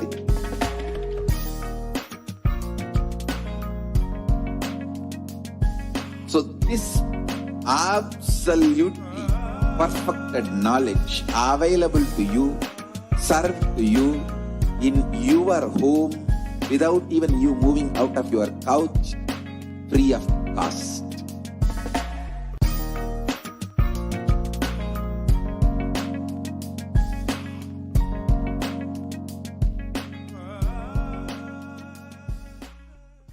Just be alive for next 3 years. Don't die within next 3 years.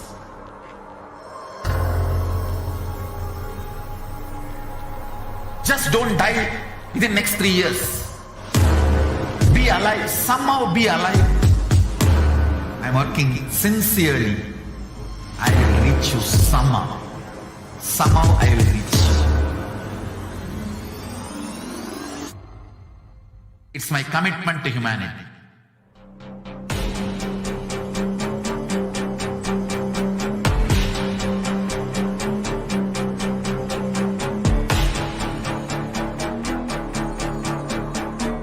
Just don't die within next 3 years. I will reach you wherever you are, whichever corner of the world you may be. I do with enlightenment.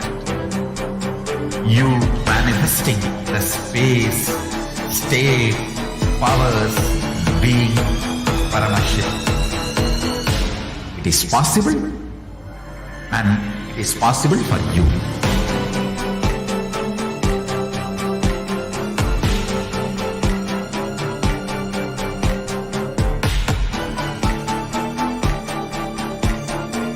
Paramashivoham will reach you with with enlightenment science. I know he is going to do the job. Just be alive for next 3 years. Nothing else. What I mean by the word e-Kailasa, listen intensely. Enlightenment ecosystem, literally enlightenment itself, in your own home, wherever you are. If you cannot come to Kailasa, it's okay. Kailasa can come to you. Kailasa coming to you is e-Kailasa.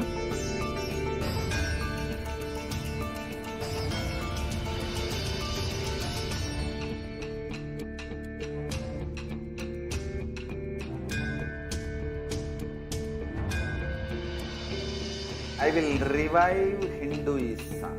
I am a Hindu revivalist, not by any revolution, but by evolution.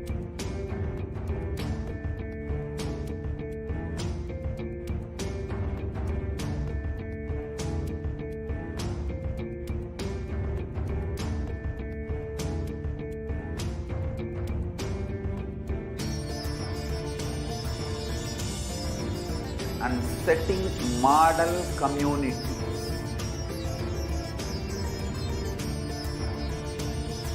Kailasas, enlightenment ecosystems, Sarvanya Pitas all over the world.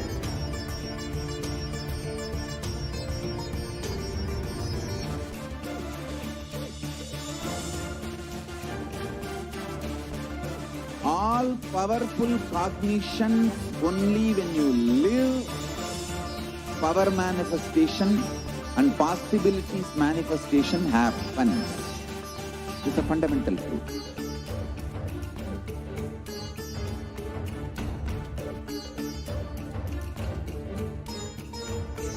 Hinduism cannot live exclusively as one sampradaya. No. All sampradayas of Hinduism is an ecosystem.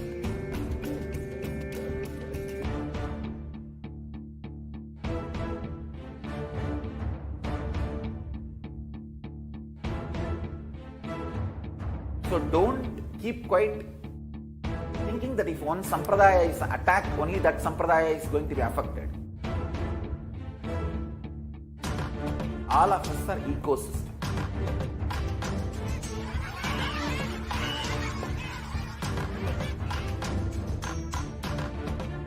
I invite all of you to get involved and enjoy Hinduism by the principle of Dharmo Rakshati Rakshitaha. When you protect Dharma, Dharma protects you.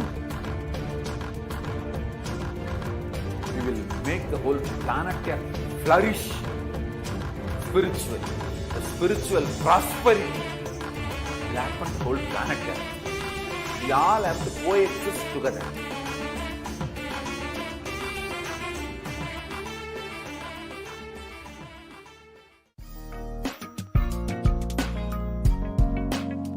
We get you health.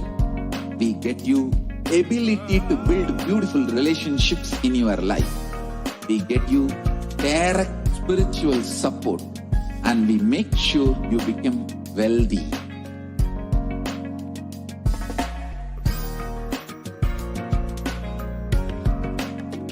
We won't stop giving you just good life. We will literally not stop till you live enlightened life. Manifesting the state of Paramashiva, space of Paramashiva, powers of Paramashiva, being of Paramashiva.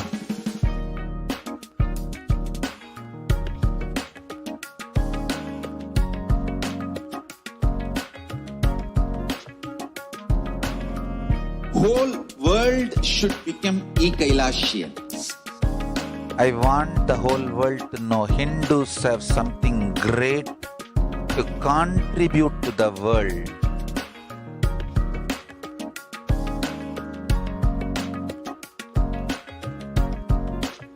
We have something great to contribute to the world. Let us do that.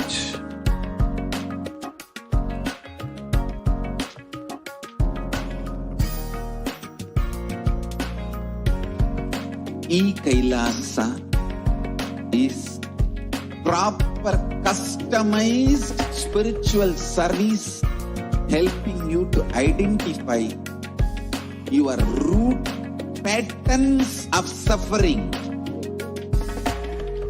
We have perfected the science of helping every individual from every cultural, religious, nationality background.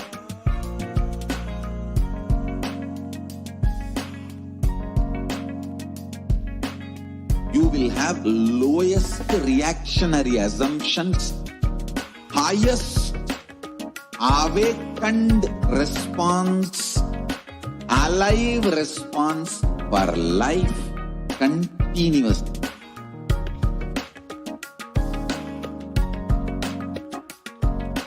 E-Kailasa is enlightenment ecosystem, literally enlightenment itself in your own home, wherever you are. Proper customized spiritual service helping you to complete with your life negativity, withdrawal from life, self-hatred, self-denial, self-doubt, so much of tiredness, laziness. We can support you aligning your diet, your attitude, your aptitude, your understanding about life. We can help you with everything.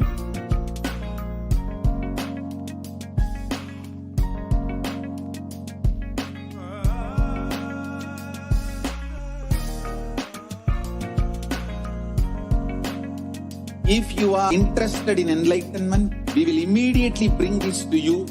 If you are not interested, we will explain the whole science, inspire you and make you interested in enlightenment time.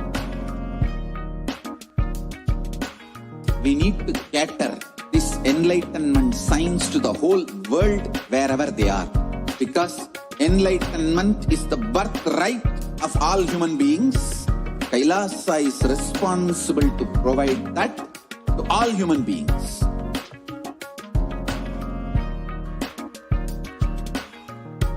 Kailasa is the totality of the knowledge I received from my gurus and practice manifested in my life, perfected by teaching millions of people from all cultures, time zones, backgrounds, genders, nationality, race, from every creed.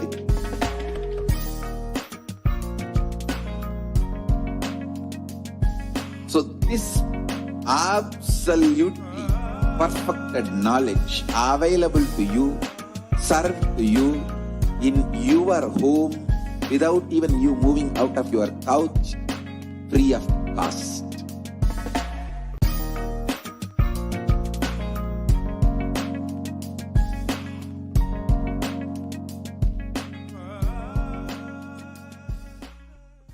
Just be alive for next 3 years. Don't die within next 3 years.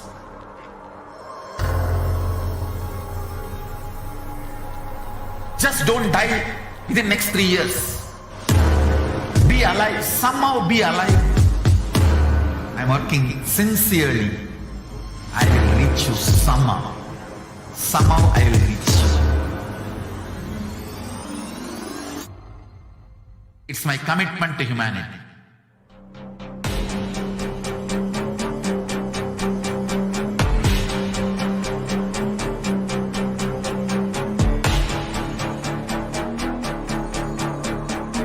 Just don't die within next 3 years. I will reach you wherever you are, whichever corner of the world you may be. I will reach you with enlightenment. You manifesting the space, state, powers, being Paramashivoham. It is possible, and it is possible for you.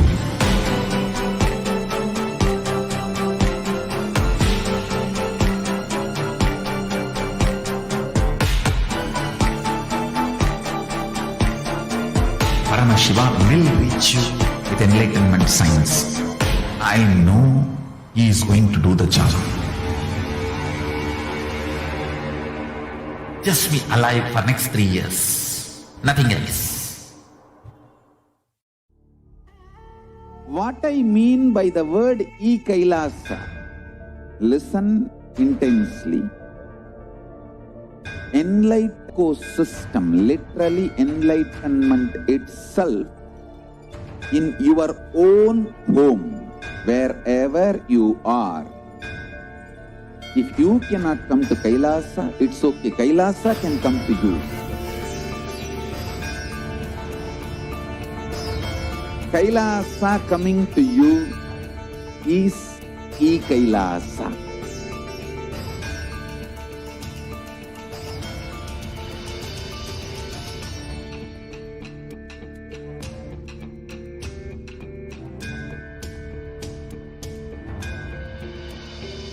I will revive Hinduism. I am a Hindu revivalist, not by any revolution, but by evolution.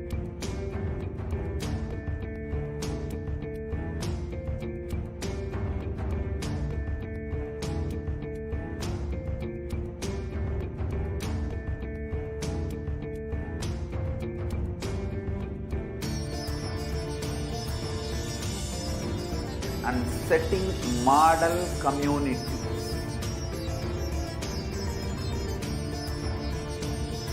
Kailasas, enlightenment ecosystems, Sarvanya Pitas all over the world.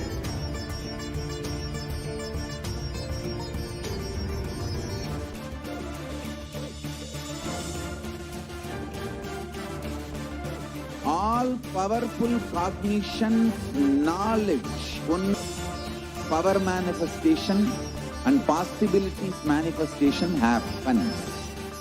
This is a fundamental truth.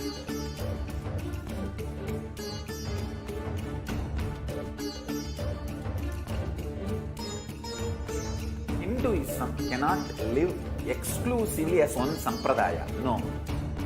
All sampradayas of Hinduism is an ecosystem.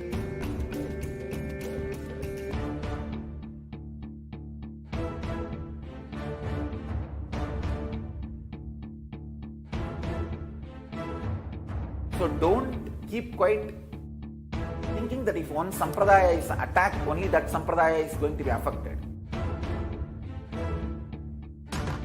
All of us are ecosystem.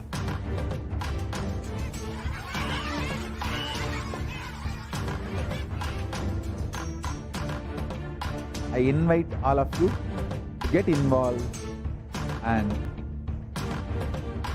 Hinduism by the principle of Dharmo Rakshati Rakshitaha.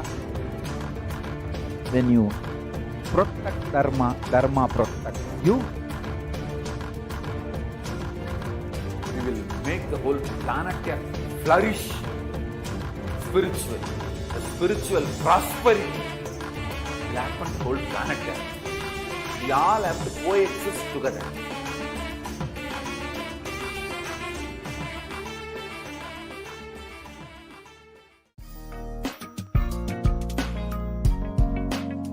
We get you health.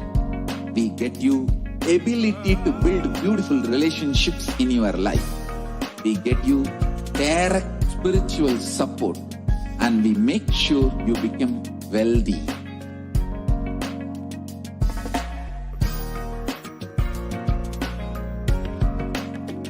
We won't stop giving you just good life. We will literally not stop till you live enlightened life. Manifesting the state of Paramashiva, space of Paramashiva, powers of Paramashiva, being of Paramashiva.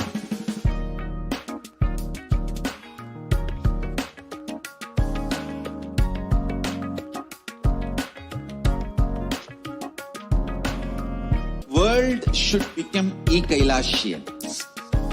I want the whole world to know Hindus have something great to contribute to the world.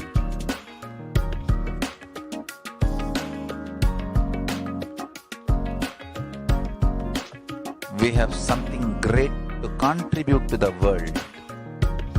Let us do that.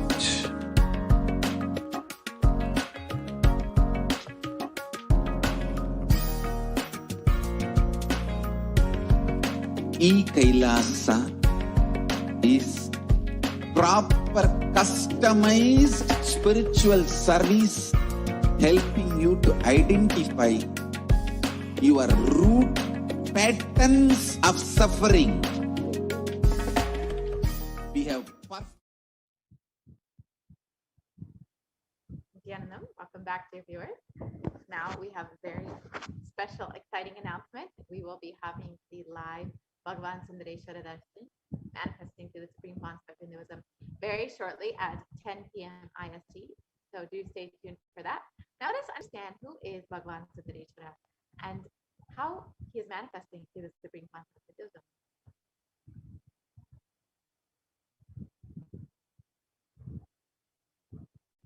So the Parameshvara Paramashiva Sayuja Samadhi Darshan is manifesting the superconscious experience of the Shiva Sayuja Samadhi through the darshan of Irinaj Sundareshwara Paramashiva.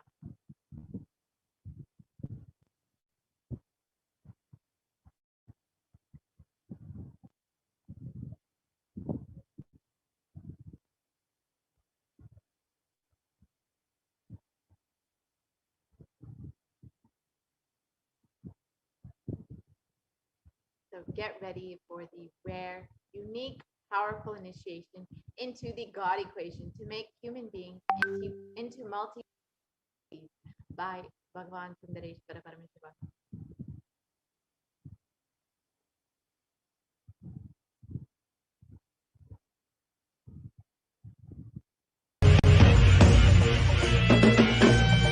Oh, shave, shave,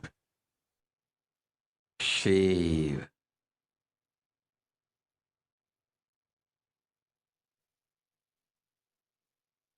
Paramashiva, I will manifest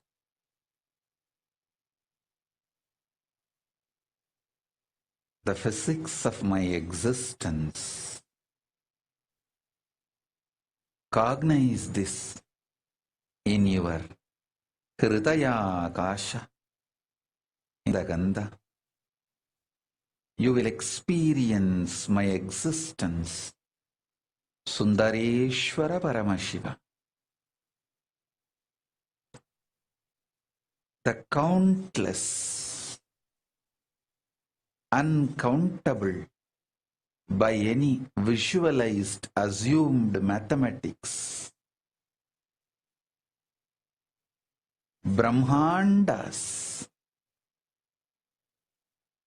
manifest in me, exist in me, get rejuvenated in me, get deluded inside me, gets liberated inside me. For all the countless Brahmandas to exist,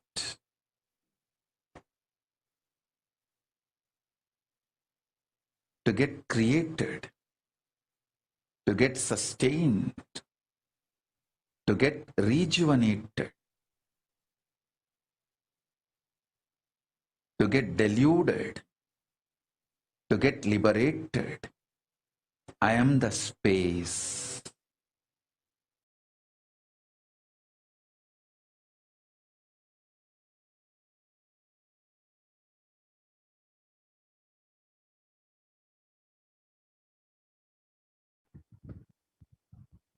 So now that we've understood what is the Sundareshwara Sayuja Samadhi Darshan, let's understand what is the state of our world today. Of course, all of us know that the world is suffering from so many natural calamities, so many natural disasters. We've seen fires, floods, storms, so many natural disasters that have caused so much of suffering to humanity. And according to the United Nations, a new scientific report from the Intergovernmental Panel on Climate Change, the IPCC, warns that we are on a crash course towards catastrophe if global temperatures are allowed to continue rising. The window to slow down or even halt some of these worsening impacts is rapidly closing, and the message is very clear. We must take action now. And this diagram shows the difference between what will happen if the climate in the temperatures, the global temperatures increase from just the difference between 0.5 degrees and the increase in global temperatures. So if it's 1.5 degrees versus 2 degrees Celsius, there is going to be a very drastic change. We will see many more impacts on our environment, on our ecosystems, on our day-to-day lives, just from this 0.5 degree difference. So it is extremely vital that we take heed to the warnings of the government, of the Intergovernmental Panel, and about the effects of climate change on our. We will be seeing the impacts, and we've already been seeing the impacts of this over the last few years.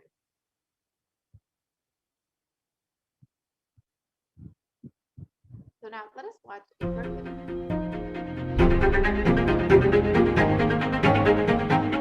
In 2019, fire was spreading throughout our planet, quite literally, in places like Australia and the Amazon basin, where forest blazes supercharged by climate change wreaked havoc.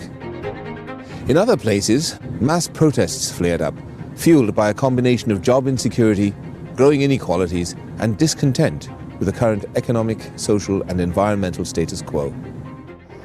The economy has slowed down globally, stifled by trade tensions and political uncertainty. The little growth we have had has failed to reach those who need it the most.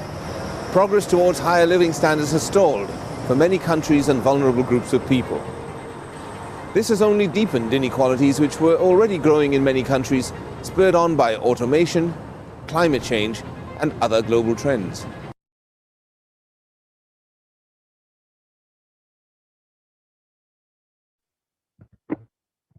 So we've seen how much suffering we've experienced as a humanity over the last few years due to the natural disasters, the global pandemic, and many people falling into poverty, the economic crisis, due to all of these other elements that have brought so much devastation to the world. And we have experienced so much of suffering at this time. And according to the World Health Organization, the total number of cases of COVID-19 is well past 221 million people across the globe.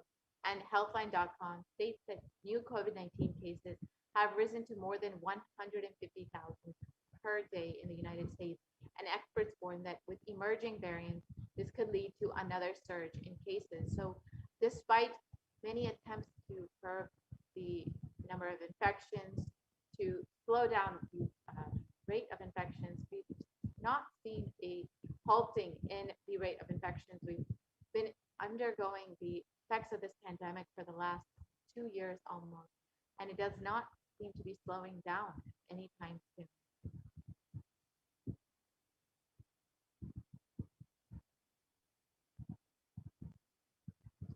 And it is at this time that Bhagavan Sundareshwara has come down to alleviate the suffering of humanity. HDH Nithyananda Paramashivam is the greatest and most unique manifestation of Paramashiva as a complete being.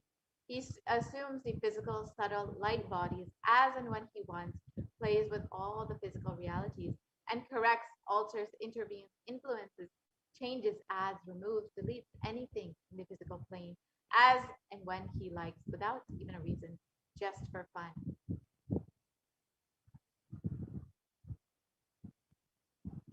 Sometimes they manifest as Meenakshi and Sundareshwara as two bodies and one being, sometimes as both in one body. That is the reason all his manifestations and plays are called Leelas.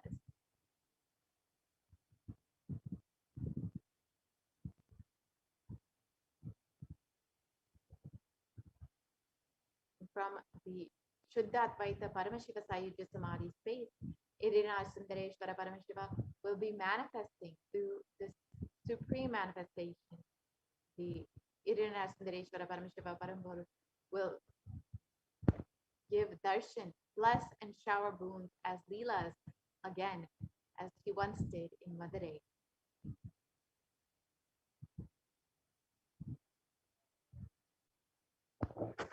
Sundareshwara Paramashiva himself has come down again in the form of the Supreme Concept of Hinduism, Jagat Guru Mahasannidhanam, His Divine Holiness, Bhagavan Nithyananda Paramashivam, as Swamiji, just to continue his legacy and Leelas.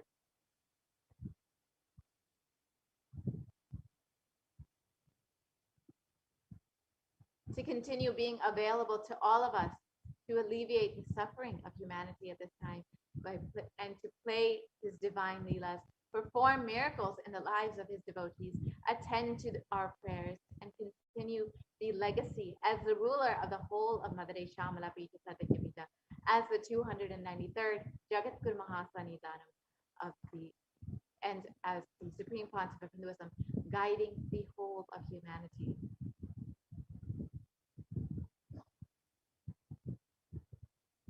And when you witness the Bhava Samadhi Darshan, your neurons mirror that of the avatar. The mirror neurons activate and process all the observed movements or information of the avatar just by seeing. That is, our entire body silently movement recreates what is happening distances far away, experiencing the superconscious energy radiated by the avatar. As an effect, the mirror neurons also powerful. All the powerful cognitions and powers of Bhagavan Sundareshwara are mirrored inside of you.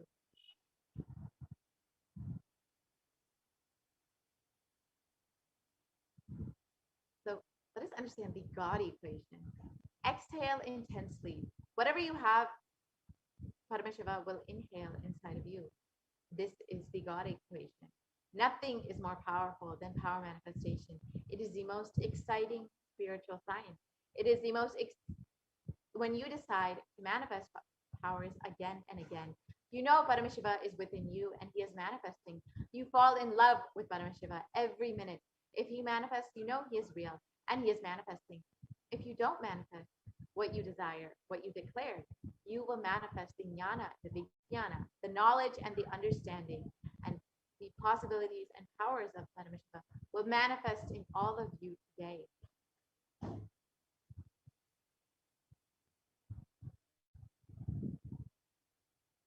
So now, let us understand who is the Supreme Concept of Hinduism, who is manifesting Bhagavan Sundareshwara for each and every one of us to continue all his leelas and legacies once again.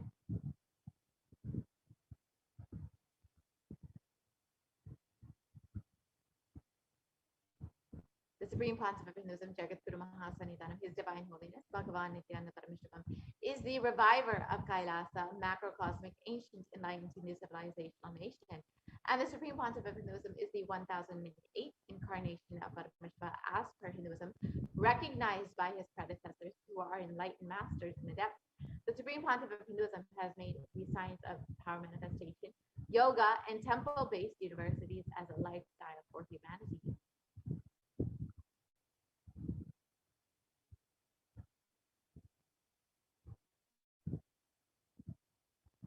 And the Supreme Pontiff of Hinduism has been ordained as the 233rd Guru Mahasannidhanam of the Kanchi Kailasa Sarvagya. We can go to the next slide and see the photos of the Supreme Pontiff of Hinduism being ordained as the 233rd Guru Mahasannidhanam at the very young age of 9. Yes, we can continue to the next slide, please. Yes, so you can see here the Supreme Pontiff of Hinduism being coronated, ordained as the 233rd Guru Mahasannidhanam of the Kanchi Kailasa Sarvagya, the Tonde Mandaladinam, at the ripe age of 9. And here you can see the Supreme Pontiff of Hinduism doing Abhishekam for the deities of the Surya Vamshi Sangi Samrajam, where the Supreme Pontiff of Hinduism is the incumbent emperor of.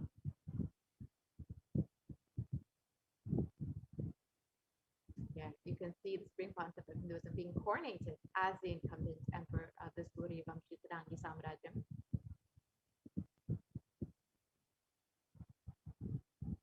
And the supreme concept of Hinduism has also been coronated as the 293rd Jagat Guru Mahasannidhanam of the Kailasonatha Shamala Pita Sarvajna Peetham. Here you can see the photos of the coronation.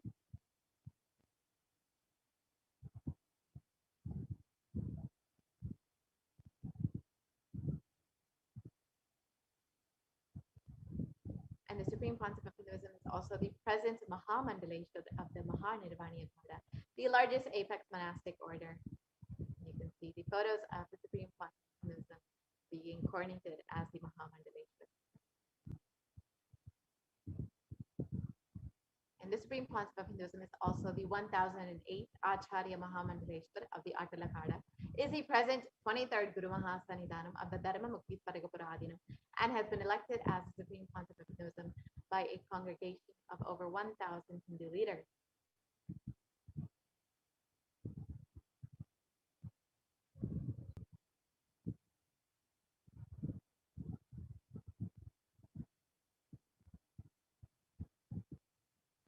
You can see the supreme concept of Hinduism being recognized by his contemporaries.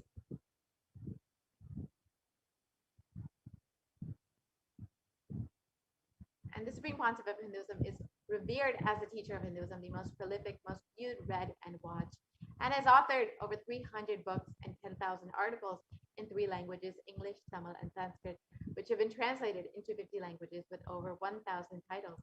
And the supreme concept of Hinduism has over 20 million copies of books and articles sold, read, and downloaded, and has over 10,000 hours of discourses delivered, has enriched and enriched over 1 billion lives digitally, and is respected as a commentator of all sacred scriptures such as the Upanishads, the Bhagavad Gita, the Shiva Sutras, the Brahma Sutras, the Yoga Sutras, the Ashtavakra Gita, the Jain Sutras, and many more.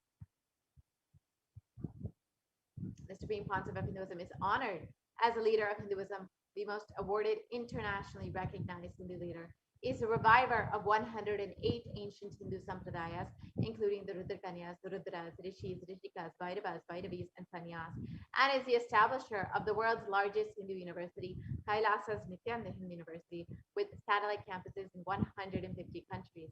And the supreme concept of Hinduism is the establisher of 1,000 plus Kailasa enlightenment ecosystems, and the founder and reviver of over 100 Sadvijna Pitas, is the collector of the world's largest Hindu library with over 1 million books, 1 million palm leaf scriptures, and over 20 million digital books.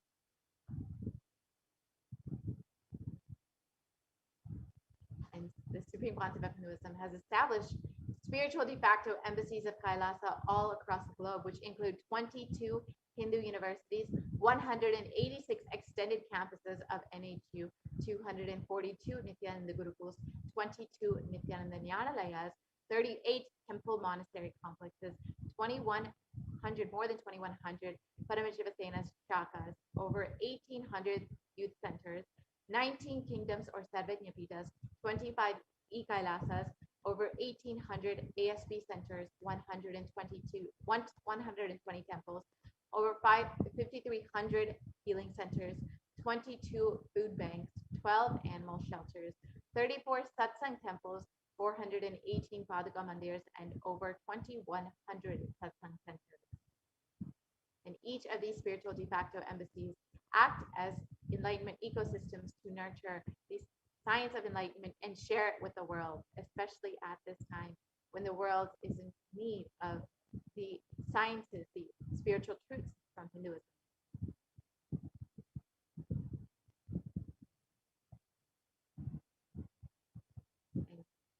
Irina Sundareshwara Paramashiva is the most unique manifestation of the beauty of the cosmos in flesh and bones. And today we will be getting to experience Bhagavan Sundareshwara manifesting through the supreme concept of Hinduism himself. Bhagavan Sundareshwara is the embodiment of super consciousness expressed in the human body, playing with all his glories.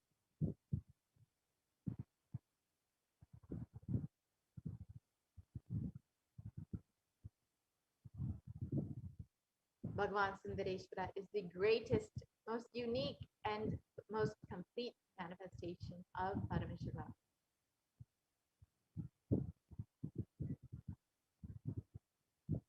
And Sundareshwara is the embodiment of super consciousness expressed in the human body, playing with all his glory. He came down as the most handsome form to marry Devi Meenakshi and to administer the city of Madurai and to administer the whole world, to bring peace across the globe.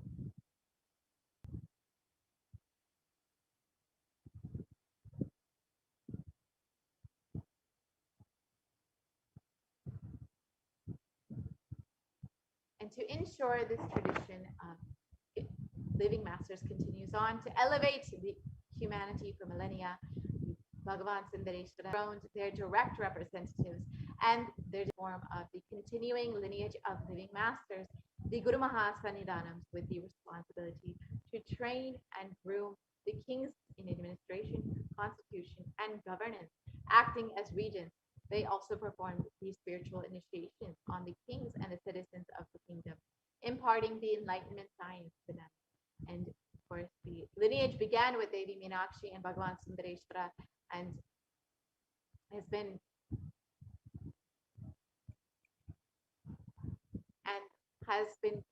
revived by Tirunjana Samandar, and now once again has been revived by Bhagavan Nithyananda Paramashivam.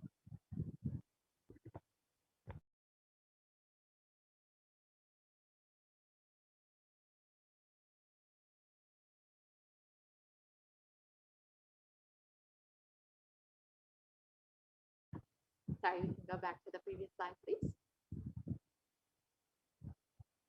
Yes, we can go back to the previous slide, please.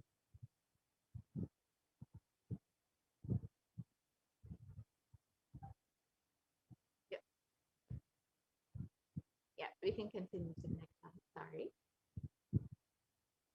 And this supreme discipline of Adi Shaiva tradition has been coming down through the continuous lineage of Guru disciple, the Adi Shaiva Guru Parampara, from time immemorial.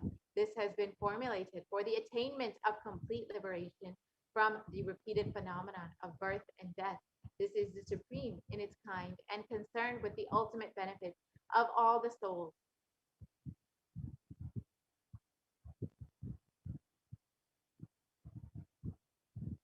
And on the 27th of April 2012, the Kailasananda Shamala Pita Sarvindya Pita, this rare and sacred lineage of pontiffs, has been systematically carried over in an unbroken progression from the ages. The chosen emissaries of Bhagavan Paramashiva and Devi Meenakshi, the Guru Mahasannidhanams of Kailasananda Shamala Pita Sarvindya Pita, are the direct representatives of the cosmos. And on the 27th of April 2012, Srila Shri Nithyananda Paramacharya Swamigal was formally appointed as the 293rd Guru Mahasannidhanam of the Kailas Lonada Shamala Pita Sadhyamita, our very own Swamiji. And he is the lawful successor, descendant, and inheritor, invested with all the powers, duties, obligations to perform the rituals, spiritual, religious, and customary rites vested in the Kailas Lonada Shamala Pita Sadhyamita, and has been reviving its spiritual, religious, and linguistic epicenters to their original glory.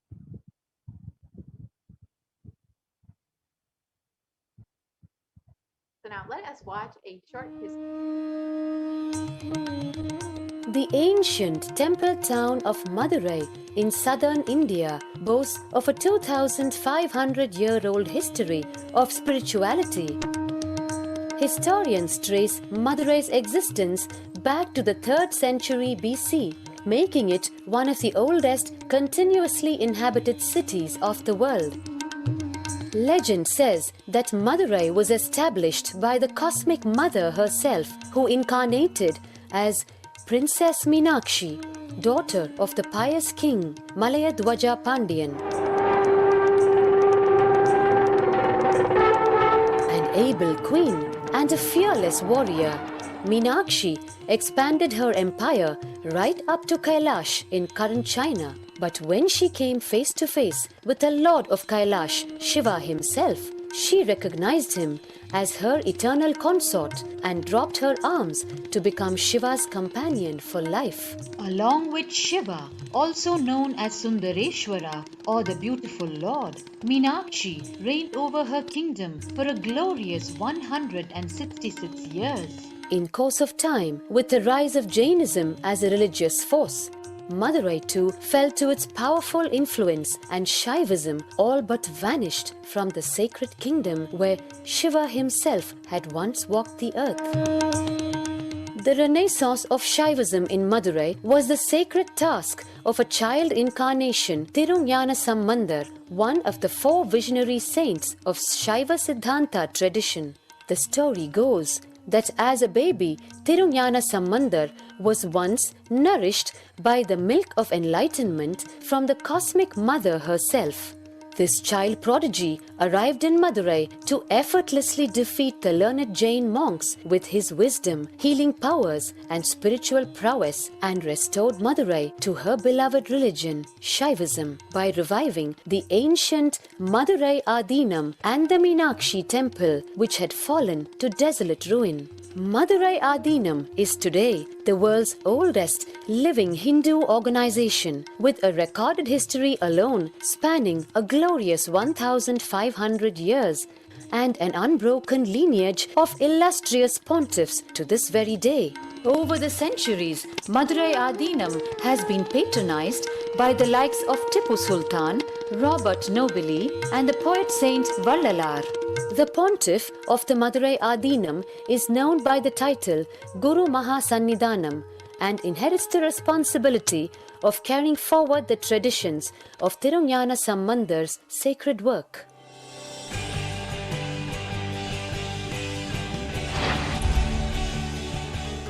On 27th April 2012, a new era began in the history of Madurai Adinam. The 292nd Pontiff, Srila Sri Arunagirinatha Jnana Sambandha Desika Paramacharya Swamigal, guided by intuition and inducement by Lord Shiva, coronated a charismatic young saint as the 293rd Pontiff of the Madurai Adinam. An accomplished yogi, a pragmatic social visionary, and an adept in mystical sciences. His Holiness Paramahamsa Nithyananda is revered as a divine incarnation by millions worldwide. Within weeks of his ascent to the sacred throne, he brought about sweeping changes to the Adinam, including the renovation of the ancient monastery, Annadan, free food for thousands every day, free medical camps, yoga classes, scriptural study, spiritual healing, and meditation programs. The traditional Adinam now has a website, and thousands participate in the morning worship and spiritual talks via live streaming and two-way video conferencing.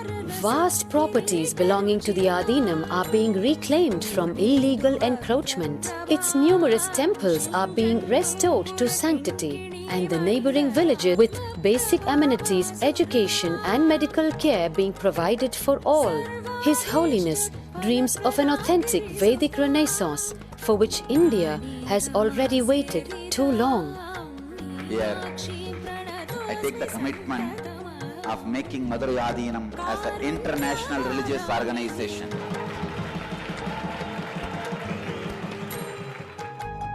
We will fulfill all the responsibilities of Madurai Adinam, make Hindu tradition, Saiva tradition alive, revived, lived, celebrated all over the world. With a brand new pontiff at its helm, Madurai Adinam promises to be more than just another traditional monastery, as a whole generation turns to spirituality for answers. The changes at Madurai Adinam mirror the changing role of spiritual organizations today as power centers and guiding forces, forging the enlightened government of the new world.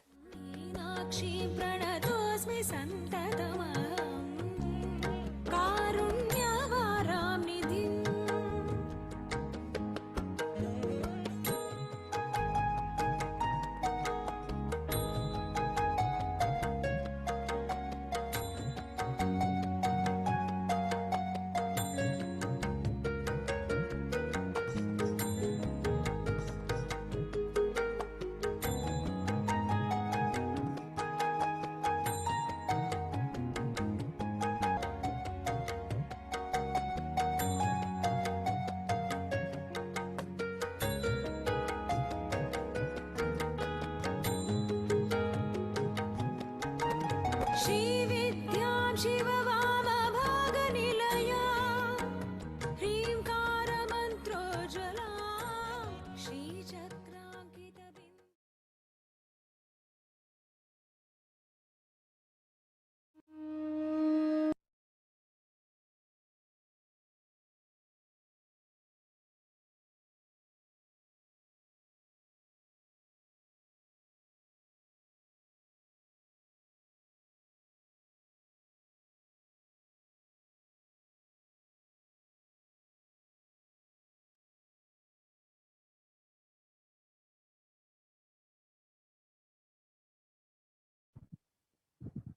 So once again, Bhagavan Sundareshwara has come down as the Supreme Concept of Hinduism to bless the whole of humanity.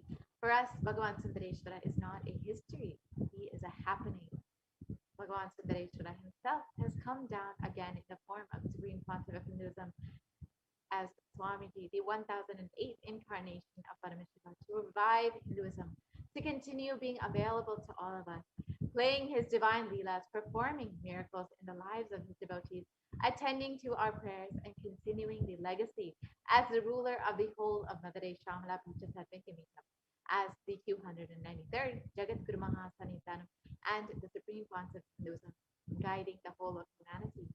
And now, due to intense samadhi of the Supreme Concept of Hinduism, we will be having the alive darshan and satsang of the Supreme Concept of Hinduism, the replay of yesterday's beautiful satsang. So do stay tuned for that. We will be having that satsang very shortly.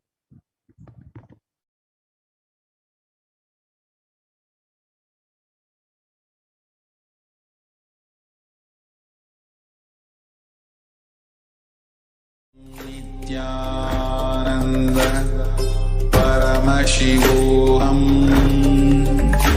Om Nithyananda Paramashivoham. Om Nithyananda Paramashivoham. Om Nithyananda Paramashivoham. Om Nithyananda Paramashivoham. Om Nithyananda Paramashivoham. Om Nithyananda Paramashivoham. Om Nithyananda Paramashivoham. Om Nithyananda Paramashivoham. Om Nithyananda Paramashivoham. Om Nithyananda Paramashivoham. Om Nithyananda Paramashivoham. Om Nithyananda Paramashivoham. Om Nithyananda Paramashivoham.